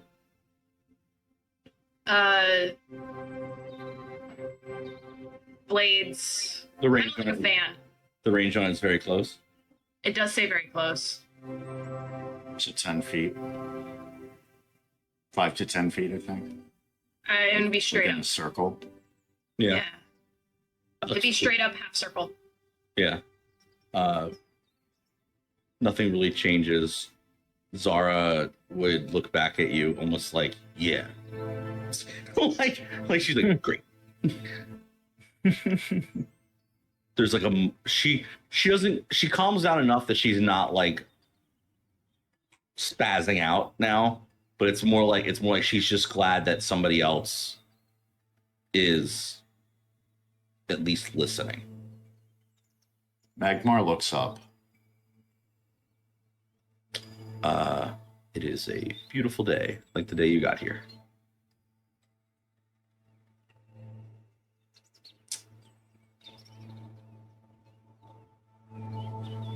You get anything? I don't think so. I didn't feel like I made contact. But Zara's happy. She's still pacing, but she's stressed. Zara's stressed out. But she's more relaxed than let me attack the immediate cloud in the vicinity. So Magmar can recognize like the protective instinct that that Zara's doing like instantly because it's his job. Right. In which general direction was Zara facing where the threat Towards the town. was? Towards the town, but up. But up. Yep. Like I said, she freaked out at a cloud for all you could tell. Have an idea. Do tell. I'm Skykin. I can use Gale Force winds to make myself or an ally carry us to very far range very quickly. Okay. It does require separation, but it means we could get somewhere a lot faster. Very, very quickly. Okay. I guess because she's not immediately freaking out. And I didn't hit anything. It's the only thing that I have that goes very far range. So I can propel myself or an ally to very far range, which is 100 to 300 feet. What does it look like when you like? Because Caden, you're very energetic. You're bouncy. What does it look like? Like you have a? Do you have like a wind up stance? Do you have like a? Like what does it look like when you're about to do that? Like you're explaining Gale Force, so you're. Yes. I'm sure they've seen it many times, but like you do the thing where like anybody like you know what I mean like. Let's get ready. Like I'm sure you have some stance or some version of this that you do. Give me what that looks like. I feel like she does the you know, when they get into the fighting stance and the guys start like stretching their legs, where you know they're like very powerful people. Yes. And not so. Perfect. She starts doing that. Like she starts like winding up. I'm going to For- interrupt you Yes. because you start to do that and your leg hurts and you have a notch cut out of it. And it is, and then it's above another notch that is almost healed. Does it match the notches I saw in the trees? No, but it is the same idea. It's much thinner blade. In fact, you would recognize it very clearly because it is your dagger.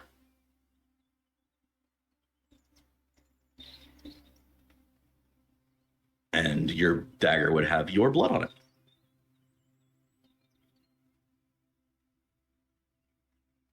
I'd grab it and look at it. But it would remind you of the notches on the trees in the same manner.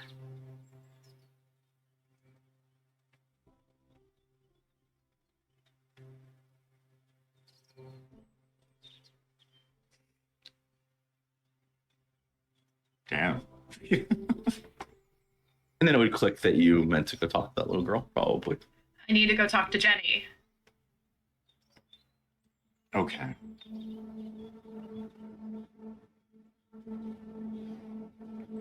It's the lead that we have. Hopefully it leads us to Iliaris. For one moment, I have to switch to get Iliaris to where Iliaris is going until he takes a very long break from our play until you find him or something happens. Iliaris, Hello. let's talk about you, Hello. who is now away from his animal. You currently do not have your ranger's focus put on anything. Right.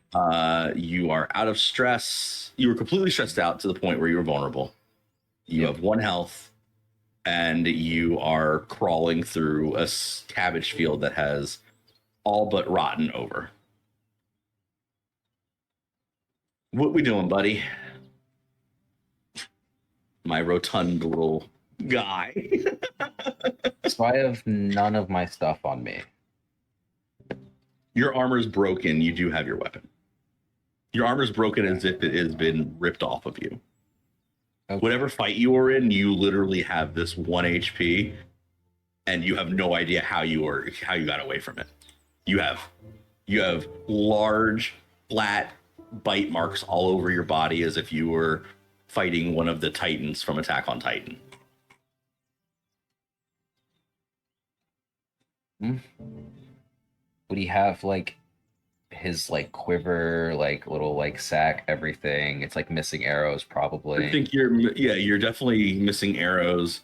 You're probably holding an arrow against the like you have your bow in your hand and you're holding an arrow like as if you were like you just were in the middle of a fight. Yep. And somehow are not now as you're crawling. And I would say that as you are crawling, you're like dragging yourself through this dirt. Are you going to try and get up? What is your, just give me all of your thoughts. Give me whatever you were doing here. He definitely wants to move, but I don't know if that's his first instinct. I think if you'll allow it, because he took it, I think he'd try and go for the bottle, the healing potion that Zach left behind. No problem. Pop that, which we'll roll the dice here for two hit points. Yep. That's fine. Take that.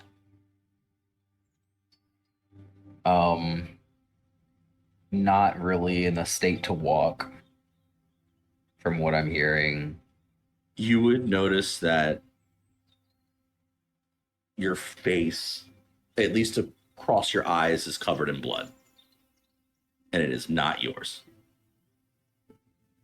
It is thick, miasmal, definitely not human or Furbolg or not even Magmar's blood. Like it's like this, it's almost like a secretion-y, mucusy blood. Yeah. I think his bow has a very far range, and he has some arrows left still. Mm-hmm. I think he sits up, sees if he can eye the tavern from here, specifically the sign. Everything's kind of wavy. And as you you're holding something in your other hand. You let go your bow real quick to grab the potion and take it, and grab the bow. And you look at your hand, and you're holding a large tooth.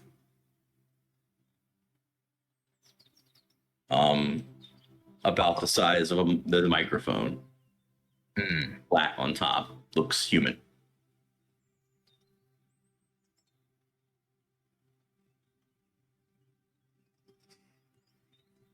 I think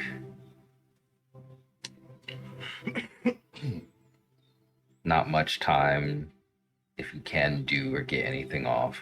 First thing he's gonna do,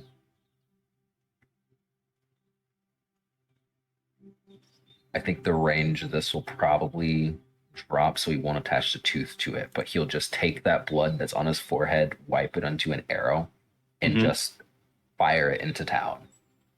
Okay. In hopes that if Zara's still around, she might be able to pick up on the scent of something. Okay. Roll me duality. Okay. No. That is, hope dice is higher, 17. Awesome.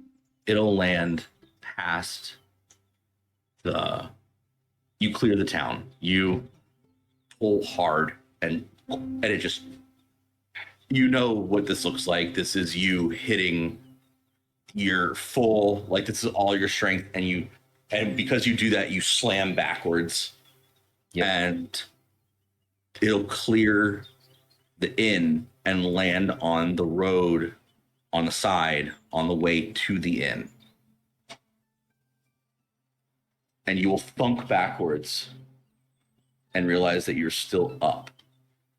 You're not all the way on the ground. You've fallen backwards against something. And it feels slimy and weird. And the most important roll you've made so far in this campaign will be your presence reaction roll right now. Oh boy! And don't fuck up.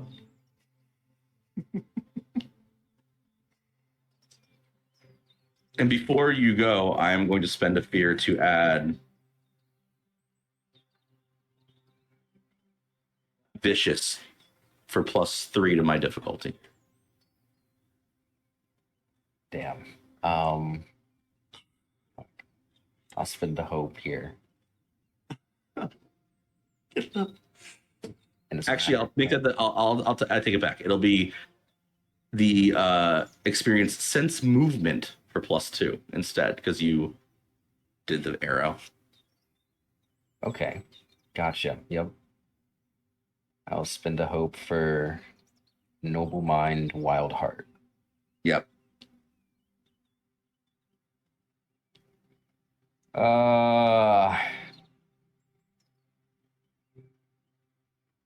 That is a. I'm trying to think if there's anything else I could do for this.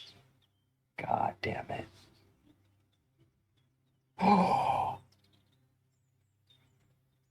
Okay. This would be such a fucking funny caveat. He hasn't been mentioned.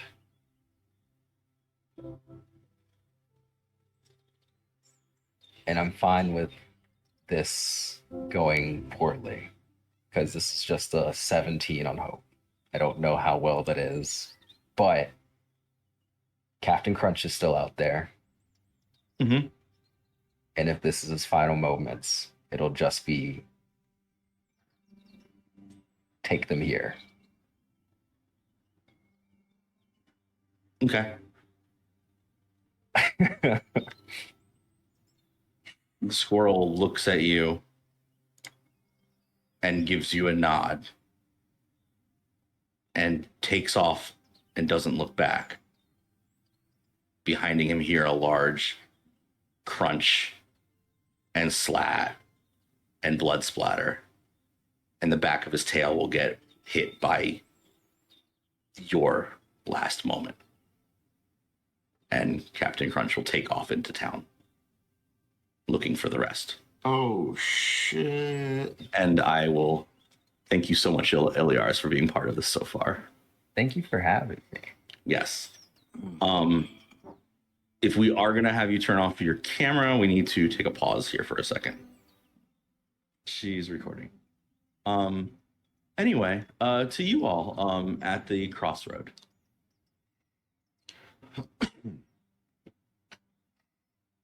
I know we need to go find Iliaris, but I really have to go talk to this. I saw her putting notches in trees. We've seen it when we came into town. It has bugged me ever since. I need to know what this is. I don't hear anything better. And then lead the way. You know which house she's in. Is it a day that they would be in school, or can I go to the house? It's a very nice day out, but I would say it's the weekend, so no school today. Okay, well, we'll head to that house then. Yeah. Little boy's playing out front. Mom's on the stoop or on the porch. You see the father off in the fields in the back, kind of messing with stuff. She waves at you. Oh, 2 days in a row. What, did you want some more tea? Hey, I was here yesterday. Yes, my sister, the woman of the house, Sally. Oh, you got your boots. Good. Oh, yes. She. I know she took an extra day to get them put together. She was so sorry about that. No, not at all. You know, they're perfect. I wanted to follow up on something. We were, getting more information about being in town. And I noticed all of these markings on these trees, and I saw Jenny make one the other day. Is she around? Yeah, she's inside. You know, Jenny, she doesn't really do the outside thing. She's in the kids' room. Wonderful. Thank you. So nice to meet you. You didn't get enough. I mean, I'm sorry to be rude. I hope it doesn't sound rude. You did talk to her at length yesterday. I did? Yes, all of you. Well, there were more of you, but the group of you were here yesterday. Do you remember what we talked about? Oh no, I was helping with the sheep out back. I just know that Sally was very sorry that she didn't have your shoes for you, and I ended up making you all some tea. But you sat with Jenny for a long while. I figured that you got whatever you needed from that. I know it's really hard to talk to her. Like it's a lot.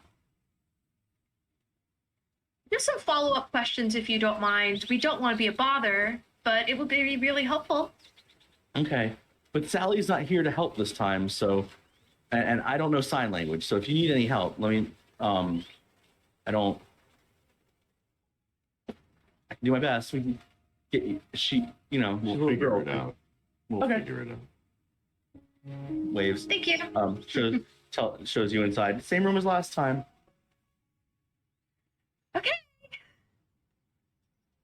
We'll feel it out. Yep. There were Two-floor more of cottage. us. There were more of us. Why can't we remember? I don't know. But yeah, it's a 2-floor cottage. You immediately see Jenny peeking at you from the top of the stairs, and she just takes off into her room. Ooh. It's gonna be hard. Leaves the door open, not like. But she takes off back into her room, or the kids' room. I'll follow. We'll follow. Yep. 3 beds, 2 are messed up, 1's made up. Jenny's in the corner, kind of just sitting there. I'll float and sit next to her on the floor. She just looks up at you and kind of gives you a half smile. Hi again. Immediately touches the notch on your leg. Did you do this or did I do this? She's going to poke you in the chest. But I did this. and kind of nod because she doesn't really know exactly what you're saying. She's doing her best to sort of read your lips, but she's still young, so that skill is not all the way figured out.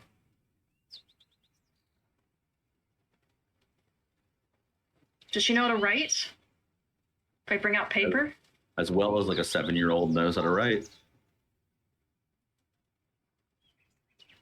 I'll still bring it out just in case. Okay. What is this? What does it mean?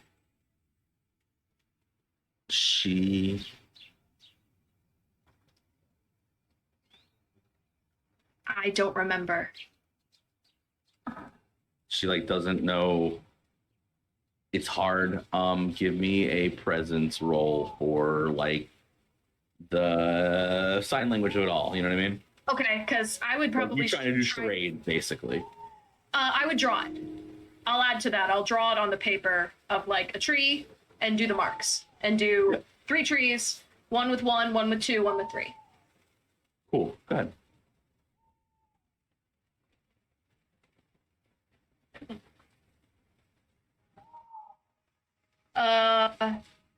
I will add why not as an experience onto this, and it's a 12. Okay. Or I don't, 14. Mhm. On fear. Cool. I'll take that.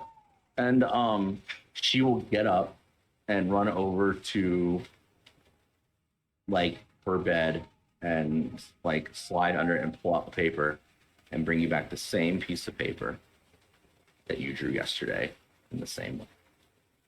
Off slightly, but almost a mirror image. And slap it down and give you a big smile.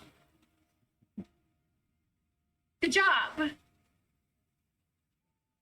There are other things written on this paper because you all talked at length. And there are things drawn on it as well. Want to look at it.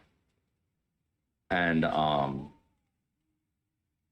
the notches on the trees, there's also a house drawn on the back of it.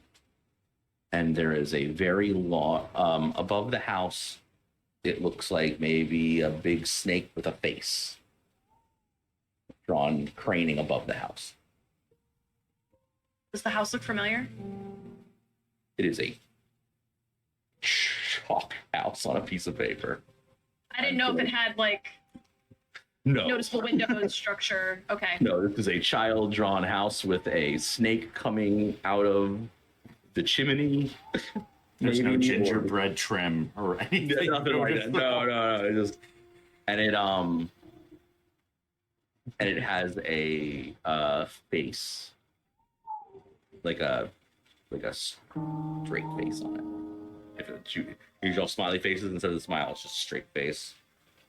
And there are next the trees. She's next to the trees. There's a word that looks kind of like mammary, but you would look at it and say memory if you were to sound it out like a child.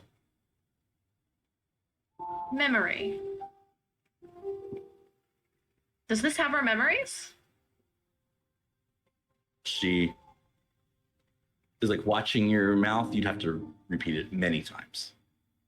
And she would look very upset and then realize that you don't remember talking to her. Mm-mm. Is anybody else in the room? I would be upstairs.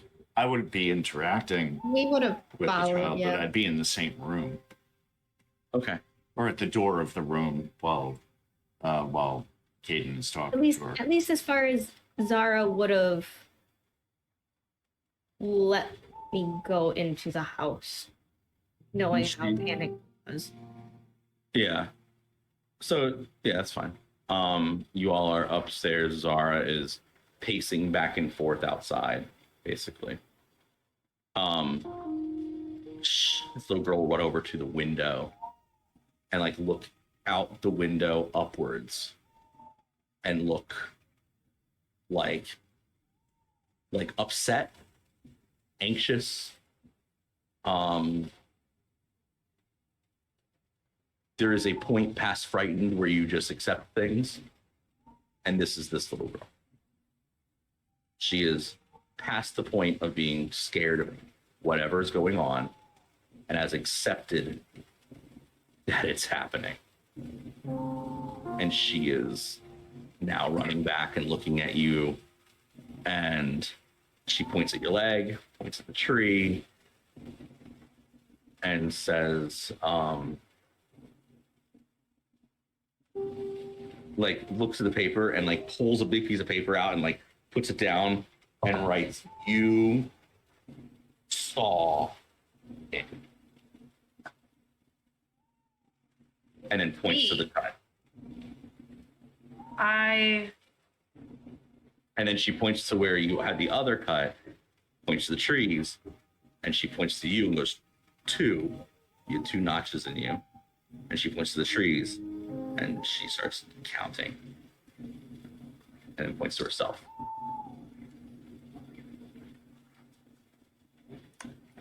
Are you counting how many times you've seen it?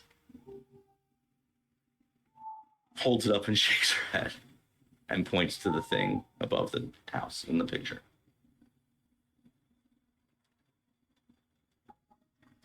This is it. This is the creature. And she like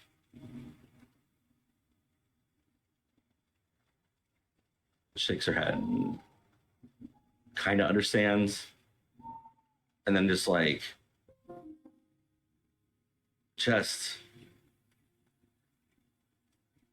looks around, and then like it's almost like a thing goes off in her, and she points at herself. Mm-hmm.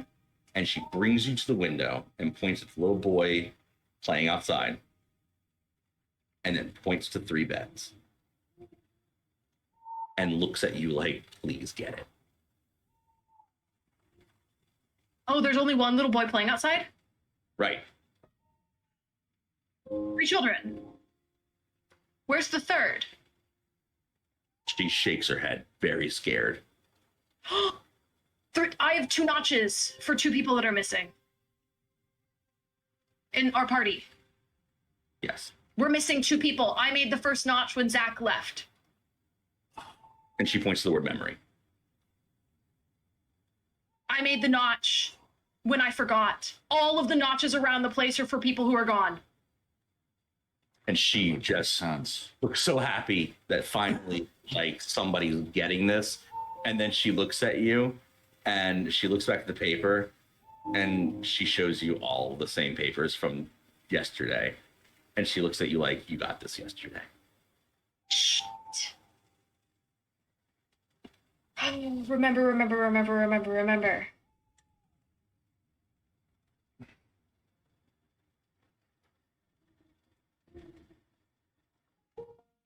I want to remember. I need to remember. Can I help? And then the only extra piece of paper she has that you're looking at is one that is nighttime. All the things that she's drawn, she has put the moon out and made it nighttime. People disappear at night. So we have to do this during the day.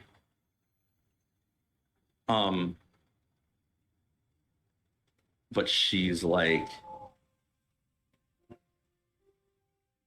she looks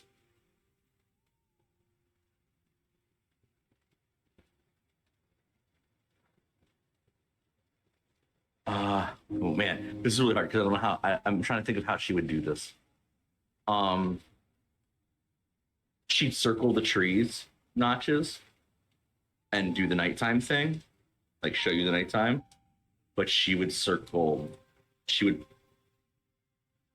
hit the bed and then point at the sun. Sleeping. When you go to sleep. And then point down, like, and then she'd try and she'd put the number 2 and then AY.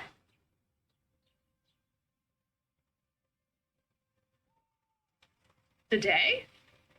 You say today, she shakes her head. This just happened. And she'd shove the bed, like shake it. Like,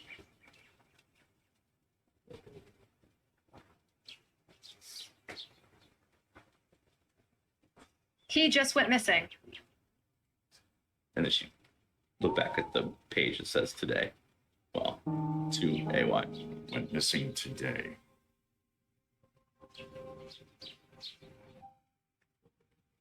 People disappear at night. And then she's now And- shoving today in your faces and showing you the sun. The day. Is it now it's happening during the day? And she hugs you. When Magmar says that, she's looking at him and she hugs him. 'Cause Whatever it she- is must so- have got stronger. being understood. Or- People go missing during the day. I guess they do now.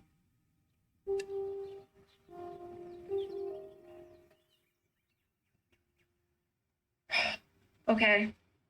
Whatever we're looking for with this tree, I don't know. I don't know about the tree. I'm trying to think of it. I remember the ones, coming into town. But is there something in those trees? I don't know. It's more like a mark symbolizing someone's gone. She would show you she has an axe under her bed, but it is a special type of axe that if you when you swing it, it has a big hammer on the back that pushes the thing forward. That's how she's making the marks. She's barely able to lift it, but she throws all her momentum into it. She can make the mark. It also explains why the marks are so low to the ground on the tree. Okay. So the other child that was here just went missing.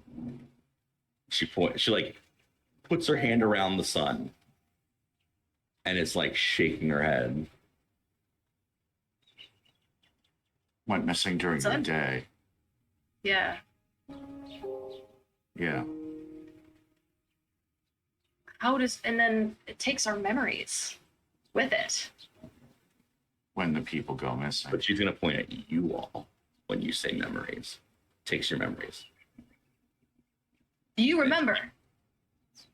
And she's gonna look around and How are you able to remember? No. she's gonna shrug.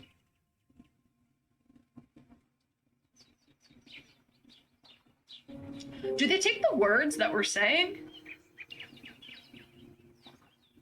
It's almost like if you put thought to paper and you burn the paper, the thought's gone. So it's almost like what we're saying out loud fades into black and it's wiped from our memory. Does that make sense? Like if you have short-term memory loss, you'll say something out loud and then you kind of, or like there's no object permanence. Right. I wonder if it's because that she's mute. Because she seems to be the only person. I wonder if it's because she's not saying it out loud. And you can't steal the words. I think you might be onto something. Especially with things that are invisible that we can't see. And things happen when we're conscious, but then we forget. So we don't talk. That's an idea.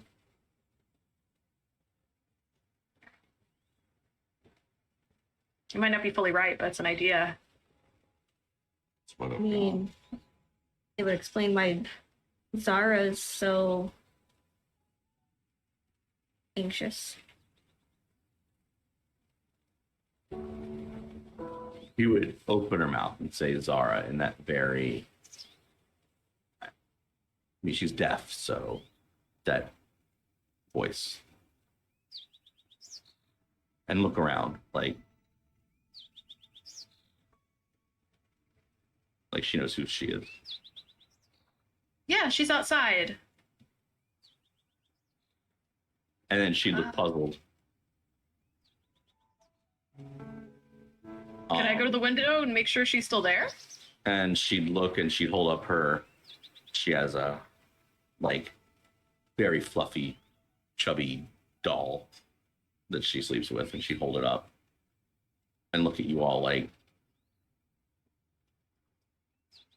and then say Zara and point to it. Bagmar, Same. can you pull out that poster? Yeah. There It's you go. her doll's fur is the same color as Iliaris's fur. You know something about Iliaris, honey? She would point to the pictures from yesterday and then hug the doll real hard, like He's not with us anymore? like Like she met him misses yesterday him? Okay. and is like you remember him, so yeah. And then she'd be confused about the notch in your leg if you remember him. I don't. But I know that I know him. But I don't remember. She'd like open her window, and she's opening the window, her hands are trembling, she's going into the state of I'm scared, but she needs to kind of lean out of it to show you where she wants to point. Mm-hmm. And she's gonna point down towards the sheep barn.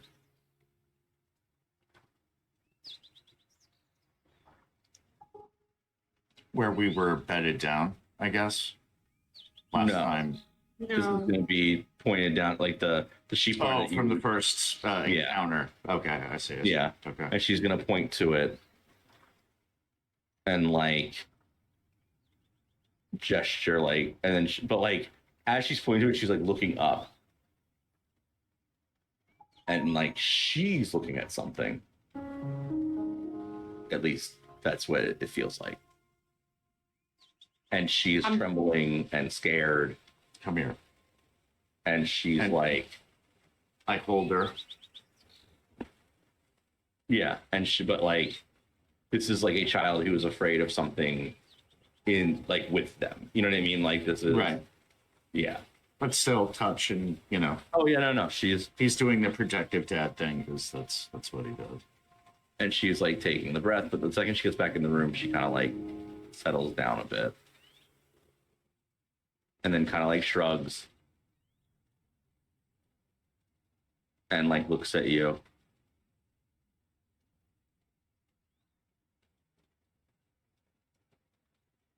We'll do She'll that for take- you. She'll take the paper that she has the notes on and the new one and say, "Can I keep these?" She'll say okay. Thank you. I'm sorry.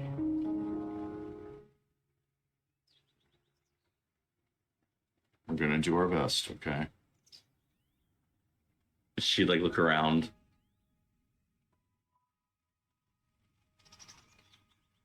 And then she'd like think hard. And then point at her doll again. Because she cannot say Ilyar's name. And she would look like she is attempting to like get one more thing across, but it's like it's just out of the reach of like, but she's gonna like shake it and like point at him and like look at all the notes, and there's just, it's like she's trying so hard, and she's like just holding his head and shaking like you know what I mean? Yeah. Mhm. He said something yesterday that you want us to remember. And she's like, she shakes her head again. She's this is like a, it's like this is like a cat doll. She doesn't have a furball doll, and like, but she's like holding the cat top of the head like this, and just shaking it back and forth. Horns? And then she just, and like she looks out the window, and then she goes to the immediate other corner and sits back down in that corner. It's the furthest corner away from being outside in this house. And she just sits down and puts her head back against the wall. Before we leave this room, I'm gonna write on my arms. I'm gonna write everything that we just talked about. I'm gonna write Zach and Iliaris and Magmar and Zelfine and Zara and Sheep Barn and memories and say like every single thing that we just transcribed. I'm gonna write it on me. Going full memento. Yes, yes, I am. See, I'm just thinking the Mulan scene at the beginning where she's making the notes. Yes, I'm gonna take the minute to write that. Awesome. And then thank her and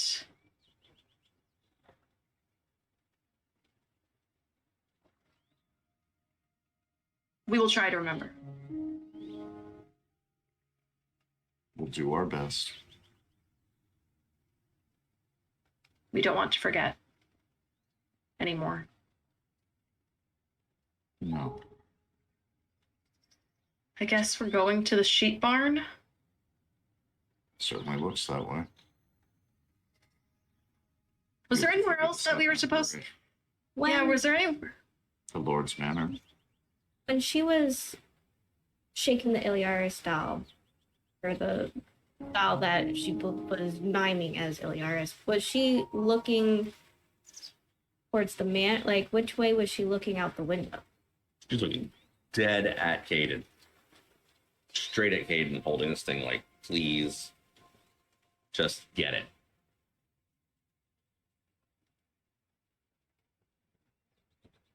The only thing she gestured to out the window or looked at out the window was the sheep barn.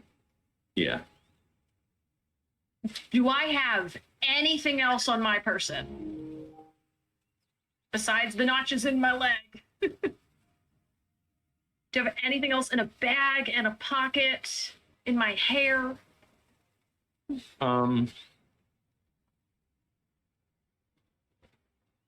You'd be as messy as you were most of the days. Like there's hay in your hair and stuff like that. So no, Well, there's nothing I can really give you off that. my random thought that just clicked is that's her barn. Because she's the child of the two that owned the barn. That's true.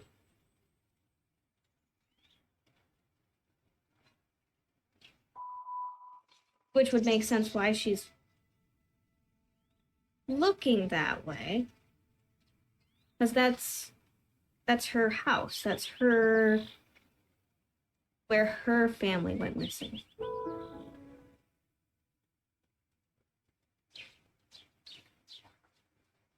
So she's holding on to her memories. And a lot of other people are not. As far as we know, she is the only mute person in town.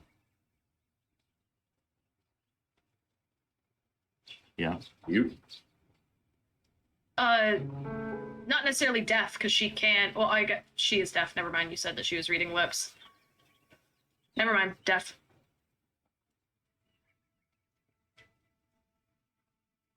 Oh. But she doesn't speak regularly either. She doesn't, but she said Zara, which she knows. Deaf people don't normally speak regularly. Yeah. When Yes. they're young, at least. Right. So it's not the words. It's something that we hear that she doesn't.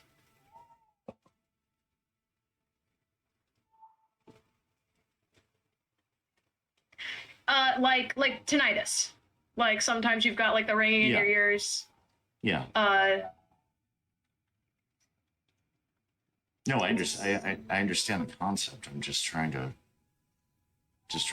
suss this out. I know. I thought that she was mute, but no, she's deaf.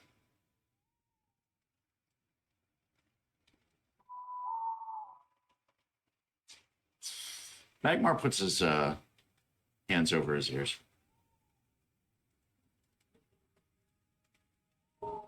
And tries to focus into a really silent moment. Where are you? Well, I guess we're kind You're of. outside at this point? Are we outside or are we still in the house, like about to leave the room? Well, you did say you left the room. Okay. Oh. We said we left Yeah. the room. I mean, if yeah. I mean, I guess if we're going to leave the room, then we would probably at least go downstairs. I don't know that we'd be outside, but we'd certainly be on the way. I don't know if we got to pick. What do you think? We outside? It could be a thought we had as we went down the stairs. I could see you doing that, walking outside. It takes a while. Okay. Fine. Okay. It's 2 stories. You move slowly. Sure. You're probably the last one out of the house anyways. I'm You're- probably first. Otherwise, I'd just blocked the way, you know. You're cupping your ears and stepping outside. Mm-hmm. Do I feel different? Well, hold on. I gotta do this just right.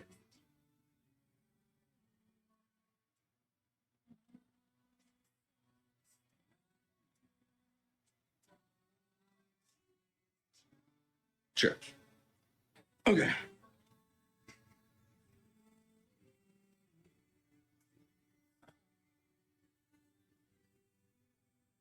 gonna send you a message.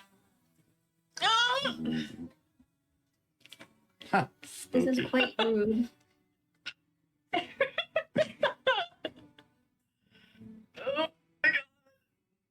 Really? I want you to understand that if you were to like look at that drawing the girl made and apply this picture to it, it is what is you would get a glimpse of, and then I want to ask a question about it. Okay. Cool. So as you look up and see this, would you be startled enough to remove or shift your hands at all from your ears? No, I don't think I would. Okay. I mean, like, it would definitely be seen in my eyes. If anyone's looking at me, they would know that I'm staring at something dead ass in the face is. Well, these are craning about 50 or so feet above, as if their necks are miles long. You see Okay. this thing craning over a house. It's that face that I showed you. But you'd see multiple of them around the town as you look around the sky. Okay.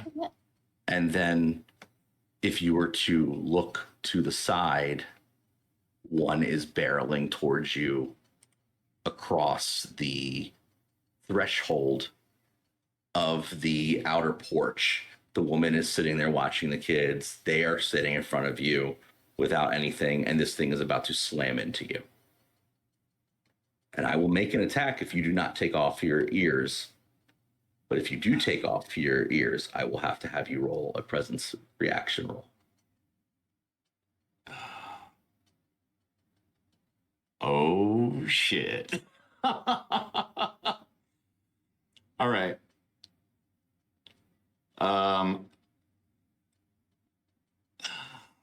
I really, I want to swing. I do. I mean, I gotta take my hands off my ears, but So we're going to play a very interesting moment out. yeah. If you roll on hope, I will have you get a sentence out of your mouth before the presence reaction roll is made. But I'm letting you know up front, your presence reaction roll is going to be made with a hope dice that is a D8. Okay. But you may swing on the face that is barreling towards you with its mouth open, ready to. So we're doing that first. Yes. So what role would you like first? Basically, what's going to happen is you're going to take your hands off, and your instinction is going to be to swing. So you're going to get the swing off no matter what. Right. But I need the presence reaction roll at the same time to see how long this moment lasts. Okay. So the presence reaction roll. No, I'm sorry. The swing has the D8 hope die, right? Yeah, no, the swing is your full swing. The presence reaction roll is your D8 hope dice because of what happens after it starts to move. Ah, gotcha. Okay. So Yeah. we will do that first. Oh, shit.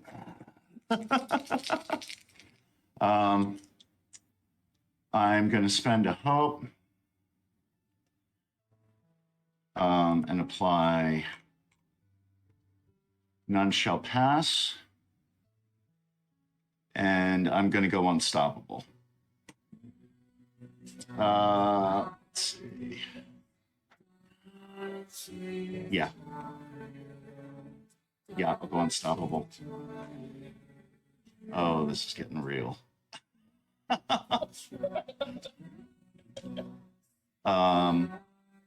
And I am going to also throw in a forceful push on this as well, which is just part of the attack. It's not a it's not a separate roll. So, a first presence reaction roll. That is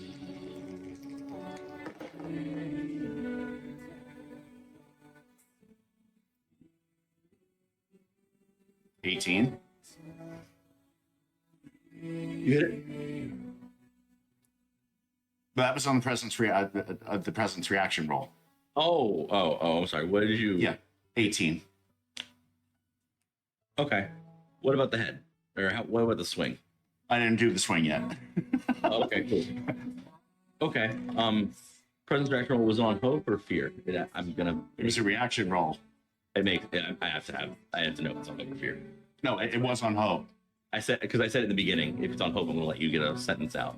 Okay, no, it was on hope. So it was 8 and 7 plus 3 for presence. Beautiful. You may Okay. say something out loud. You can see the damn thing when you cover your ears.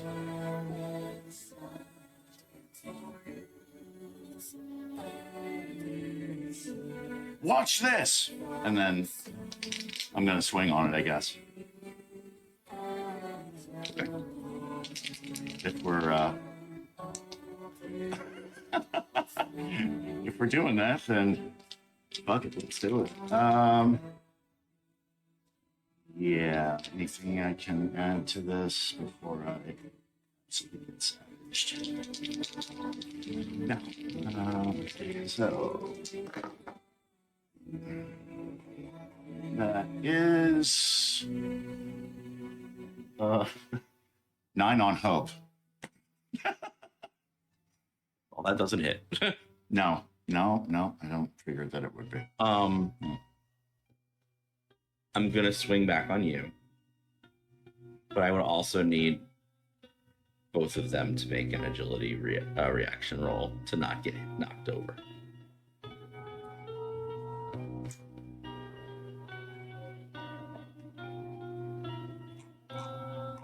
Well, they're close enough that I can protect them, right? Not for getting knocked over. It's a colossal creature. Ah, okay. I'm gonna miss you though, as it digs into the side of the house. Adding my experience, this looks like it will hurt. 10 on fear. Physical dice it is.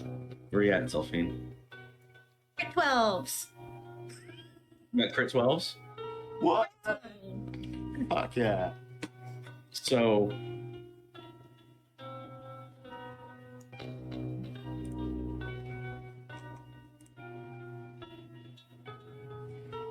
Caden and Magmar are completely removed from this combat for a moment as the side of the house is ripped apart and the head circles back to look at you.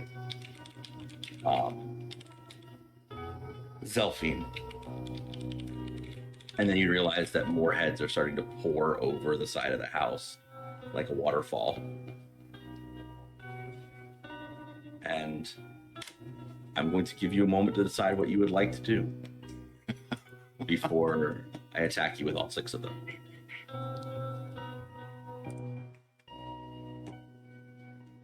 Right.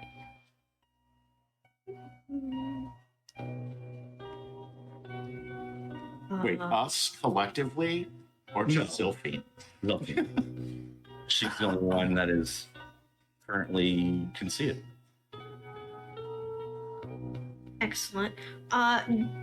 Did it by any chance do damage when it barreled into the other two? Just knocked you down, knocked your hands away from your ears.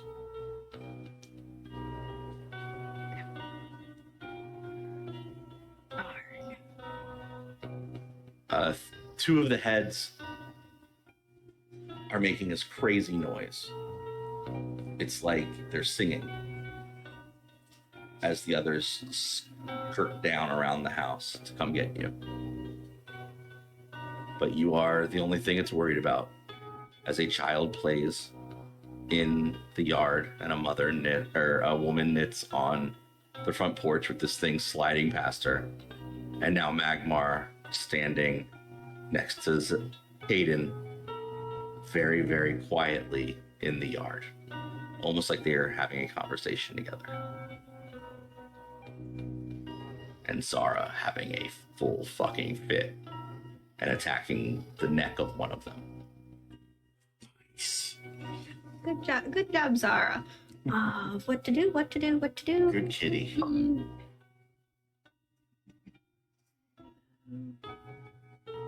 Nope, don't want that.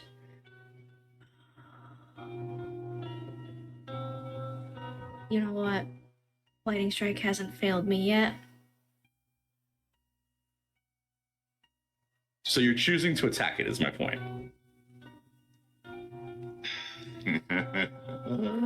I think it would be...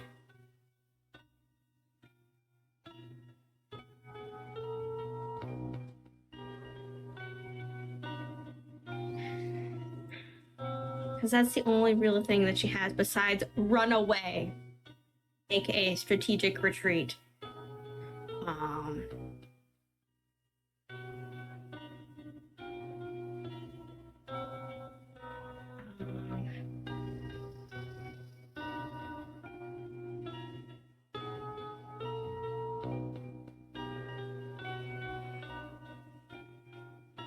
I think the move would be to attack it to draw its attention away from the house and like get it away from the town, so then she would attack and then start to run. As your hands come off your ears, make me a presence reaction.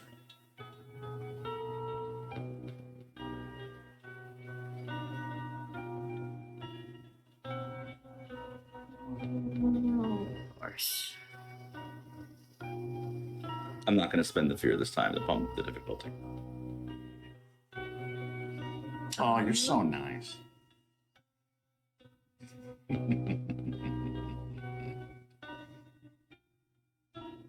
I'm going to use a hope and use my experience, not bad luck, to at least make it a 12.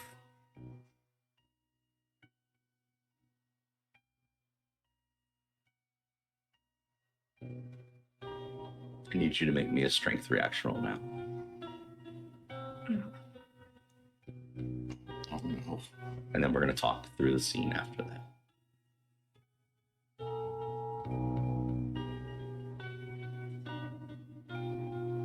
Yeah, you know, strength's not her strong suit.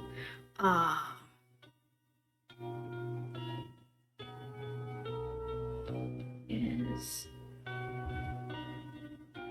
11.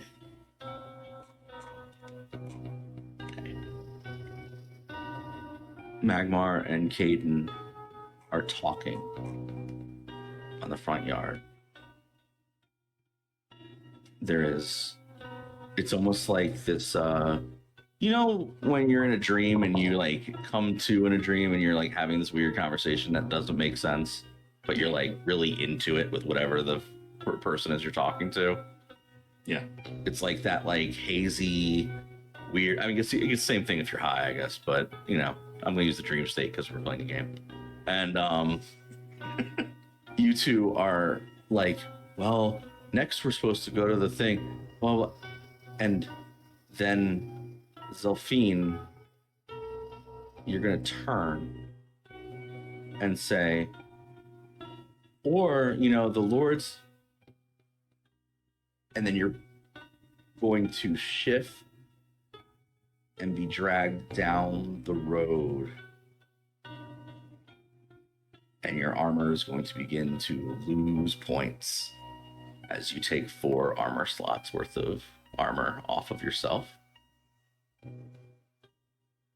And for a moment,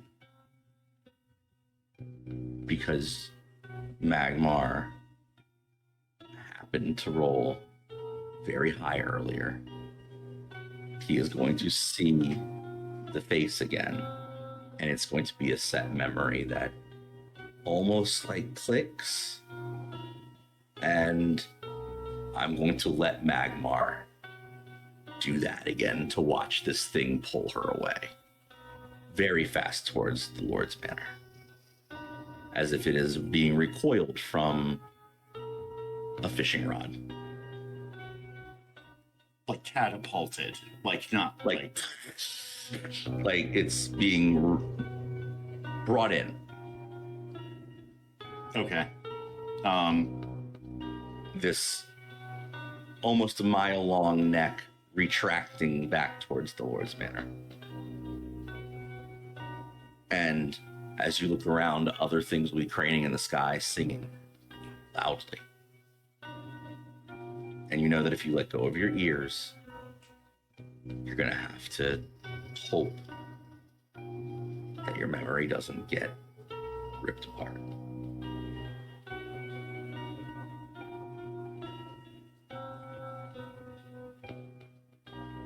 So you're stuck holding your ears, which means you can't pick up your shield or your weapon that you just had. I fill them with earth. Okay? So now you cannot hear no more. I can still feel Everything seismically else. almost. I Yep. cannot hear. I've good. literally plugged my ears with dirt.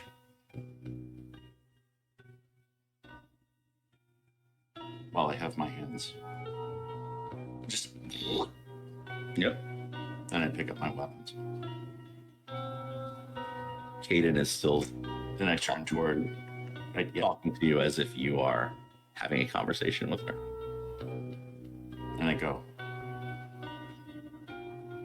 She like takes a moment as if she can't see it, and then it would slowly catch up. It's almost like you're catching up to him being there.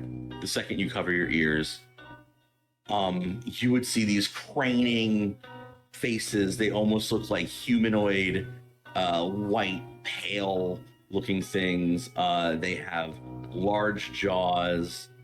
Some of them are singing in the air, some of them aren't. I threw a picture in general. But I don't like that. their necks are about a mile long from what you can tell. yeah. Some of them are looking in windows of houses, but there are 6 very long ones. And one of them is currently biting onto Ash, chomping down very hard and dragging her through the street.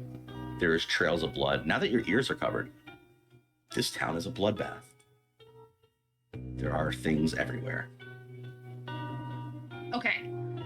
Magmar's has his weapons out, right? Yeah. Okay. Get ready.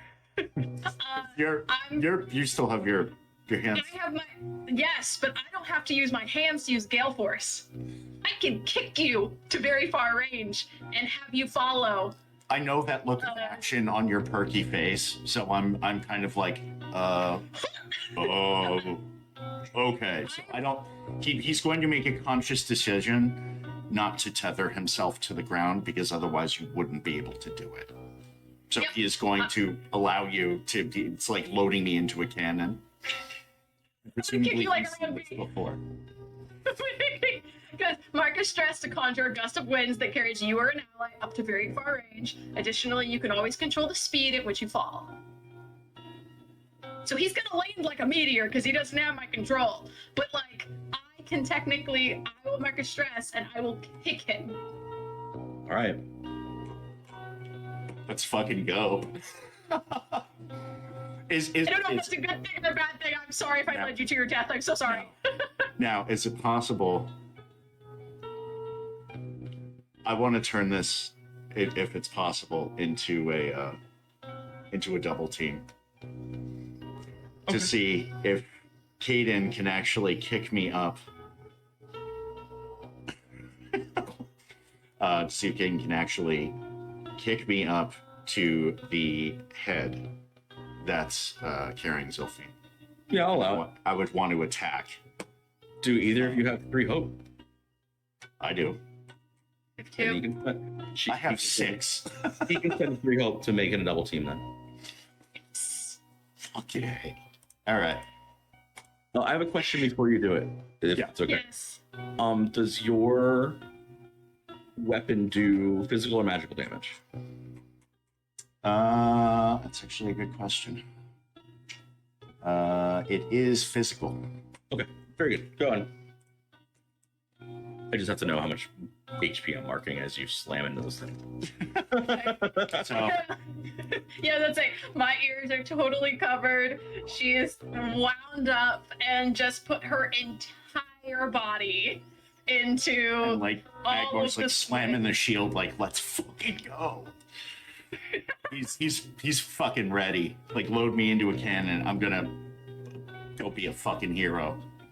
And I'm like kind of looking at you like 1, 2, and then so let's roll it.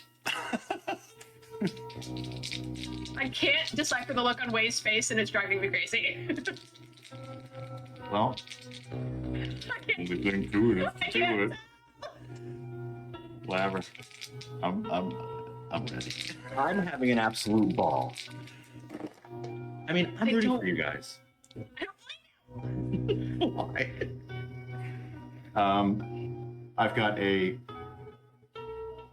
10 with hope. Hopefully you do better. Yes, Alex, I would. Oh, You need to roll the hit. what? I'm rolling to hit? Yes, you both are rolling hit. It's a joint attack. You would like to get better than a 10 on hope. You really, Okay. really want to do that, yeah. What am I? I mean, because I'm One of those just times you doing. spend. Because if you hit, that means you both hit, and you both get to do damage to it. Smoke him if you got him. Like this is. Well, I'm trying to figure out what to roll to. I'll guess it's like a spellcast roll for me. Yep. Yeah. Okay. All right, great and powerful beings in the future. I would like to roll really well. I don't know. Sing it, girl.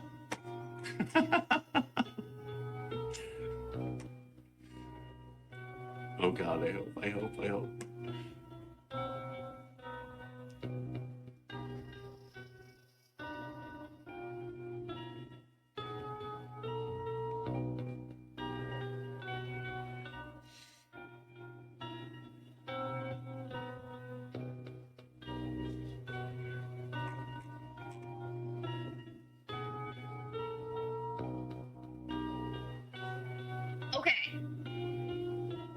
Okay. Because you were using all 3 of your hope, right? Yeah. I am going to use 2 of my experiences. Why choose violence and why not?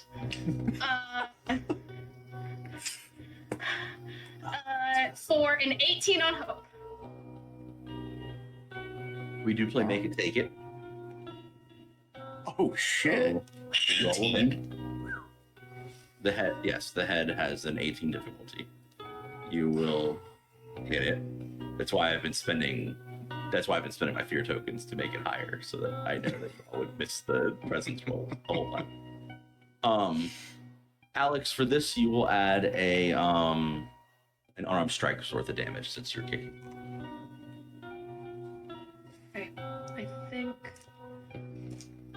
Zelphine, because of how he is going to land and attack the head, I will allow you to make an attack as well, because you were casting Bolt Beacon. And I'll say that you could cast Bolt Beacon while you were being pulled through the town. If you would like. Wee. I will also say that it lets go of you when he hits. Huh. Okay. So, I have a whole 8. okay. So let's see. Plus. Oh wait, no, I need more d10s. More d10s, please. All right. Plus Okay,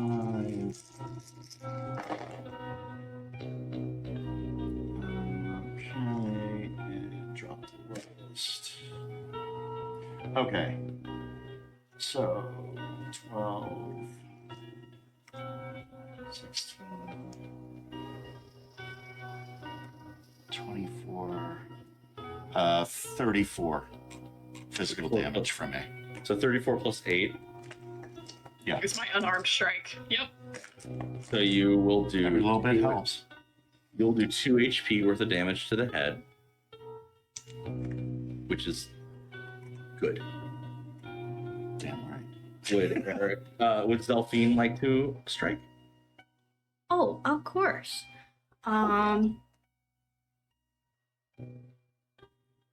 So using my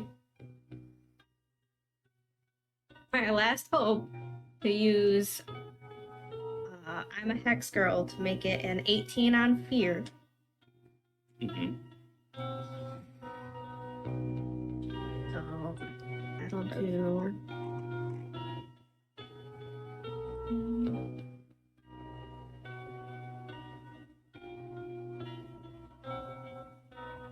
I could play a math game knowing how to do math.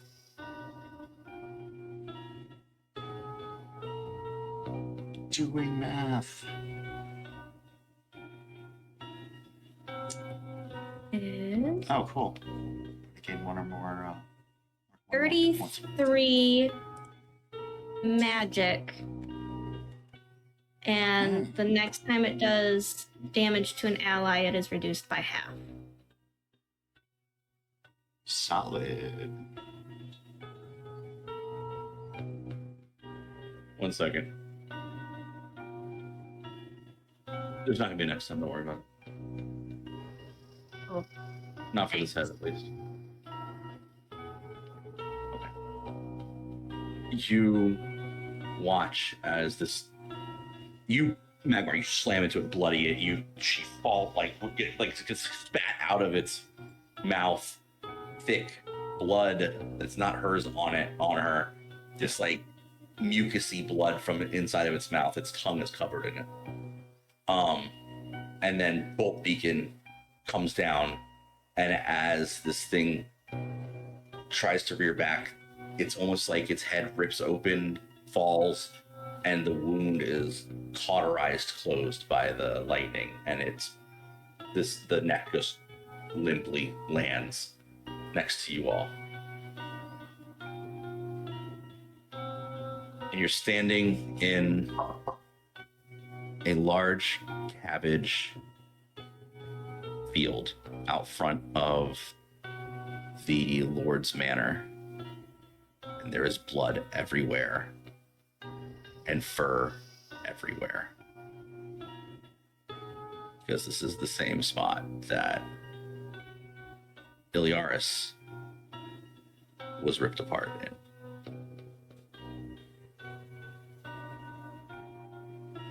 And do we recognize this as Iliaris? I mean, he was kind of in, I guess, rough shape. Are we able to find that Iliaris? You'd find his bow. You'd find his bow and his effects, pieces of him and of his effects. So I will say yes. You pick up on it. I'd let you all react to that before we switch back to Hayden real fast. Yeah, because I'm way behind y'all. Yeah. So I run over to Illy. Mm-hmm.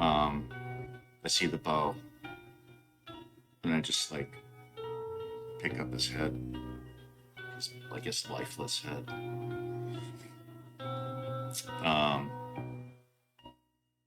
There are drag marks, like he also happened to have downed one of these things' heads, but it almost looks like it became more, or it got back up, or something happened extra. Iliaris, I feel like I failed you all of these times. I don't fucking believe this. It's supposed to be just a quick milk run, man.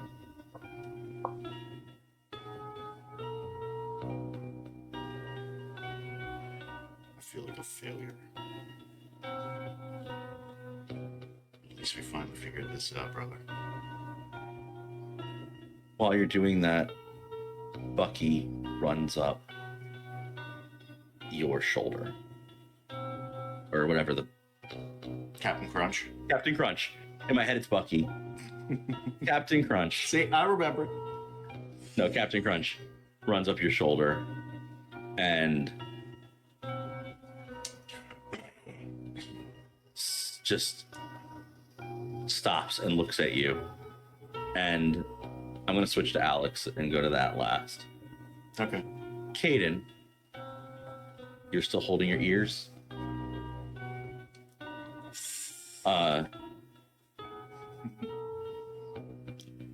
I will swing on you twice.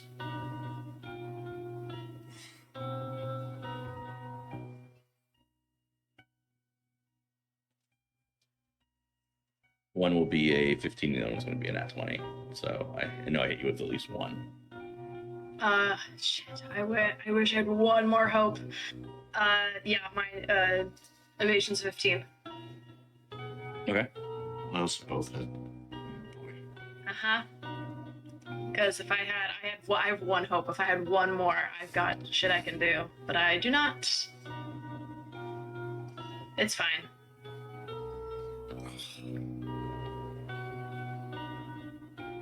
The first one is 26 magic damage.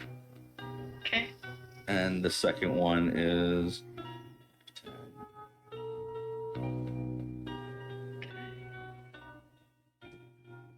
34. And Okay. I will also need you to make a strength saving or strength reaction roll. And I will Okay. spend a fear to boost it with vicious by 4.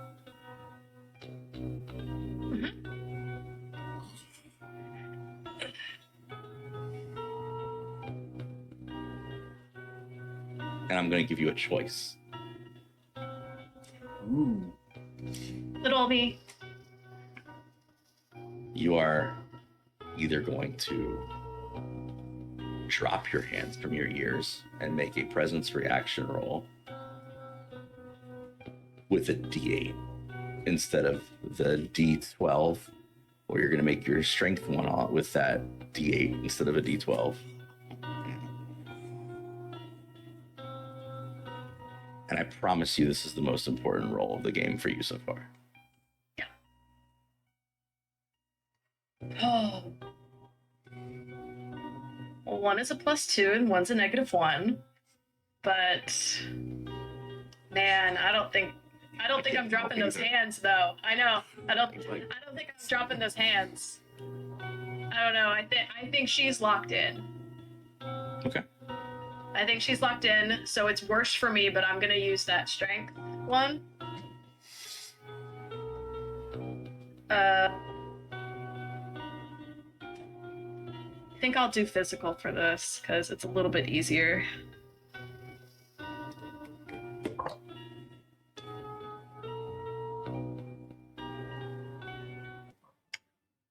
We'll use the privy dice. Important roll. Yeah. I kind of thought this would happen. Too good.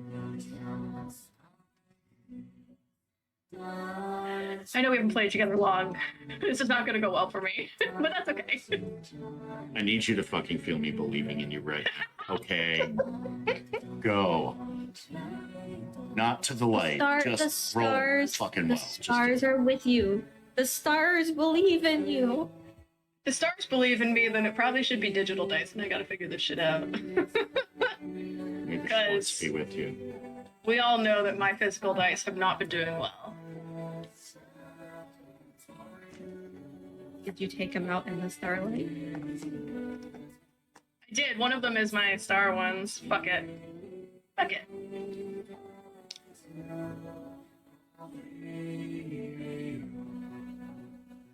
Sometimes you have to treat dice like mushrooms. Put them in the dark and feed them shit. Okay. Yeah, I said mushrooms. That's going to be,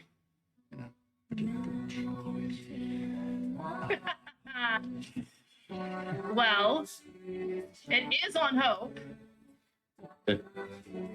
I will use my last hope. Actually, I'll use the 2 now. And make that. You can't use the one you just got for the roll that you're. Never mind. Never mind. That's okay. Then it's gonna be with it looks like this will hurt. A 9 on hope. Okay. oh, It was a -1. oh God. I'm gonna let you make it. I'm gonna let you make a decision then. Yeah. Realistically, you cannot fight. Can you fight back if you're holding your ears? I'd like to think just because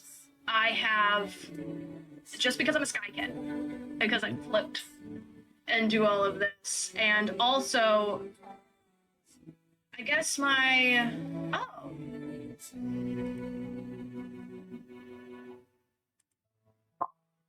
that's not an attack. Never mind. I can't use that.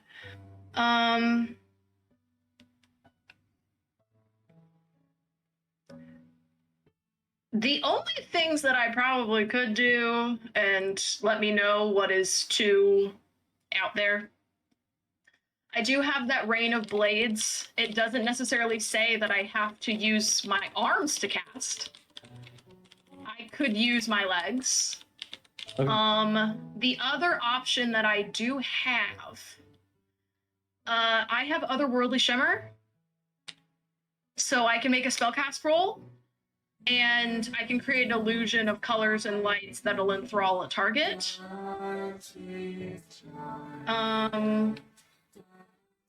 And then I technically also have like Shadowbind to restrain,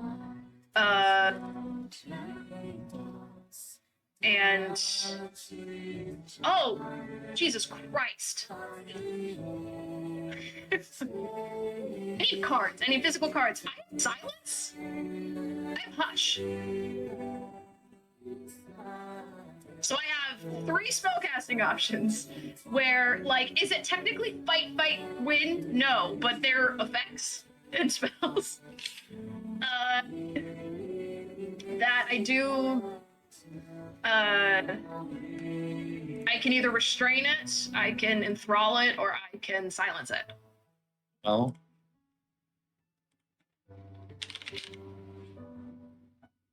Aiden.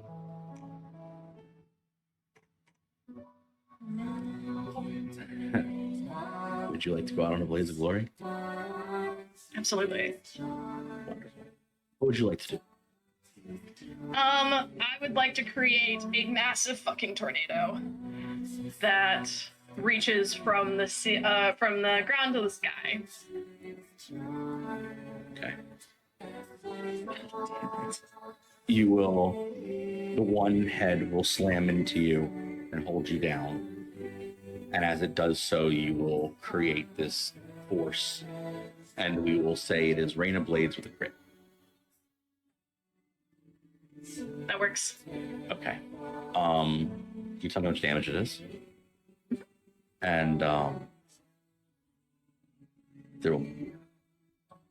Well, let's do the damage.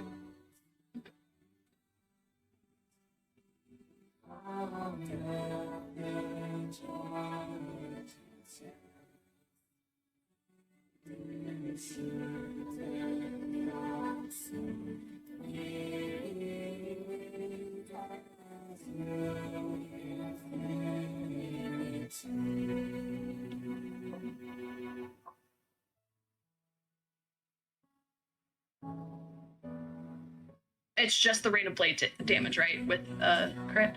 It's a critical strike of whatever you'd really like it to be. I'm just. Yeah.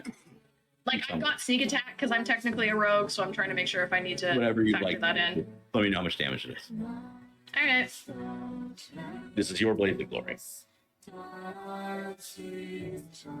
Just feel real good. Thanks, appreciate it. It'll be 90 points of damage. Okay. Is it magical? Yes, because it's a spell. Okay. From the distance, as Captain Crunch begins to speak to you all, you see a large gale slam into the sky as a brief flash of weather erupts. You've seen this before when Caden pushes themselves to a very, very heavy limit. And then as it collapses in on itself and the sky goes silent, both of you would understand what that meant. And one of the long necks that drags across the ground and into and beyond the town would go limp and collapse.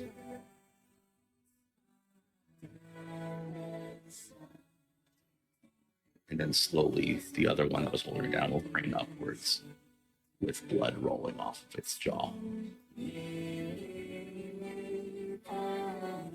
So Magmar looks behind him. He'd feel the wind. He wouldn't hear it, but he would feel it. Turn his head, look, and just shut his eyes. And he actually starts to tear up.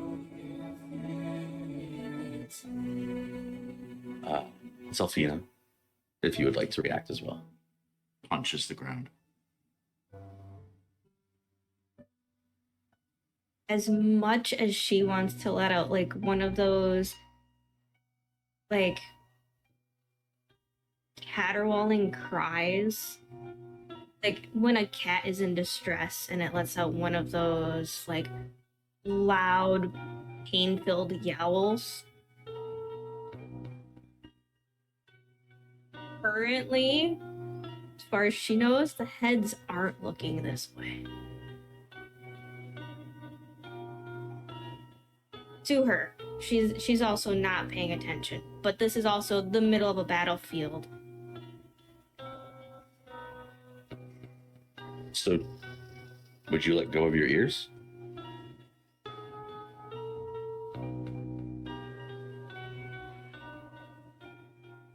I'm gonna try something.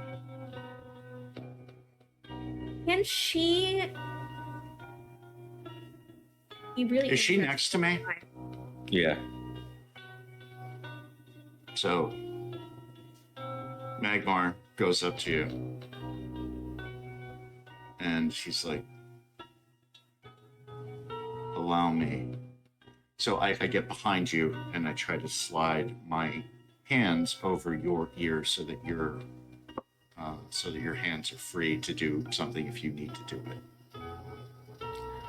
My goal was to pull any of the loose leaves and shove it in my ears. But her goal was to like cover like an ear like this and then do the one and then do the other. Okay.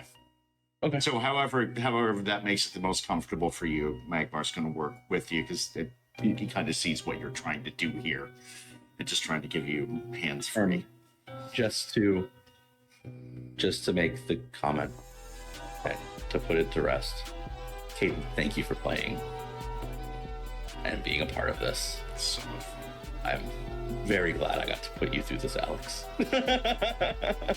First off, I love you. fuck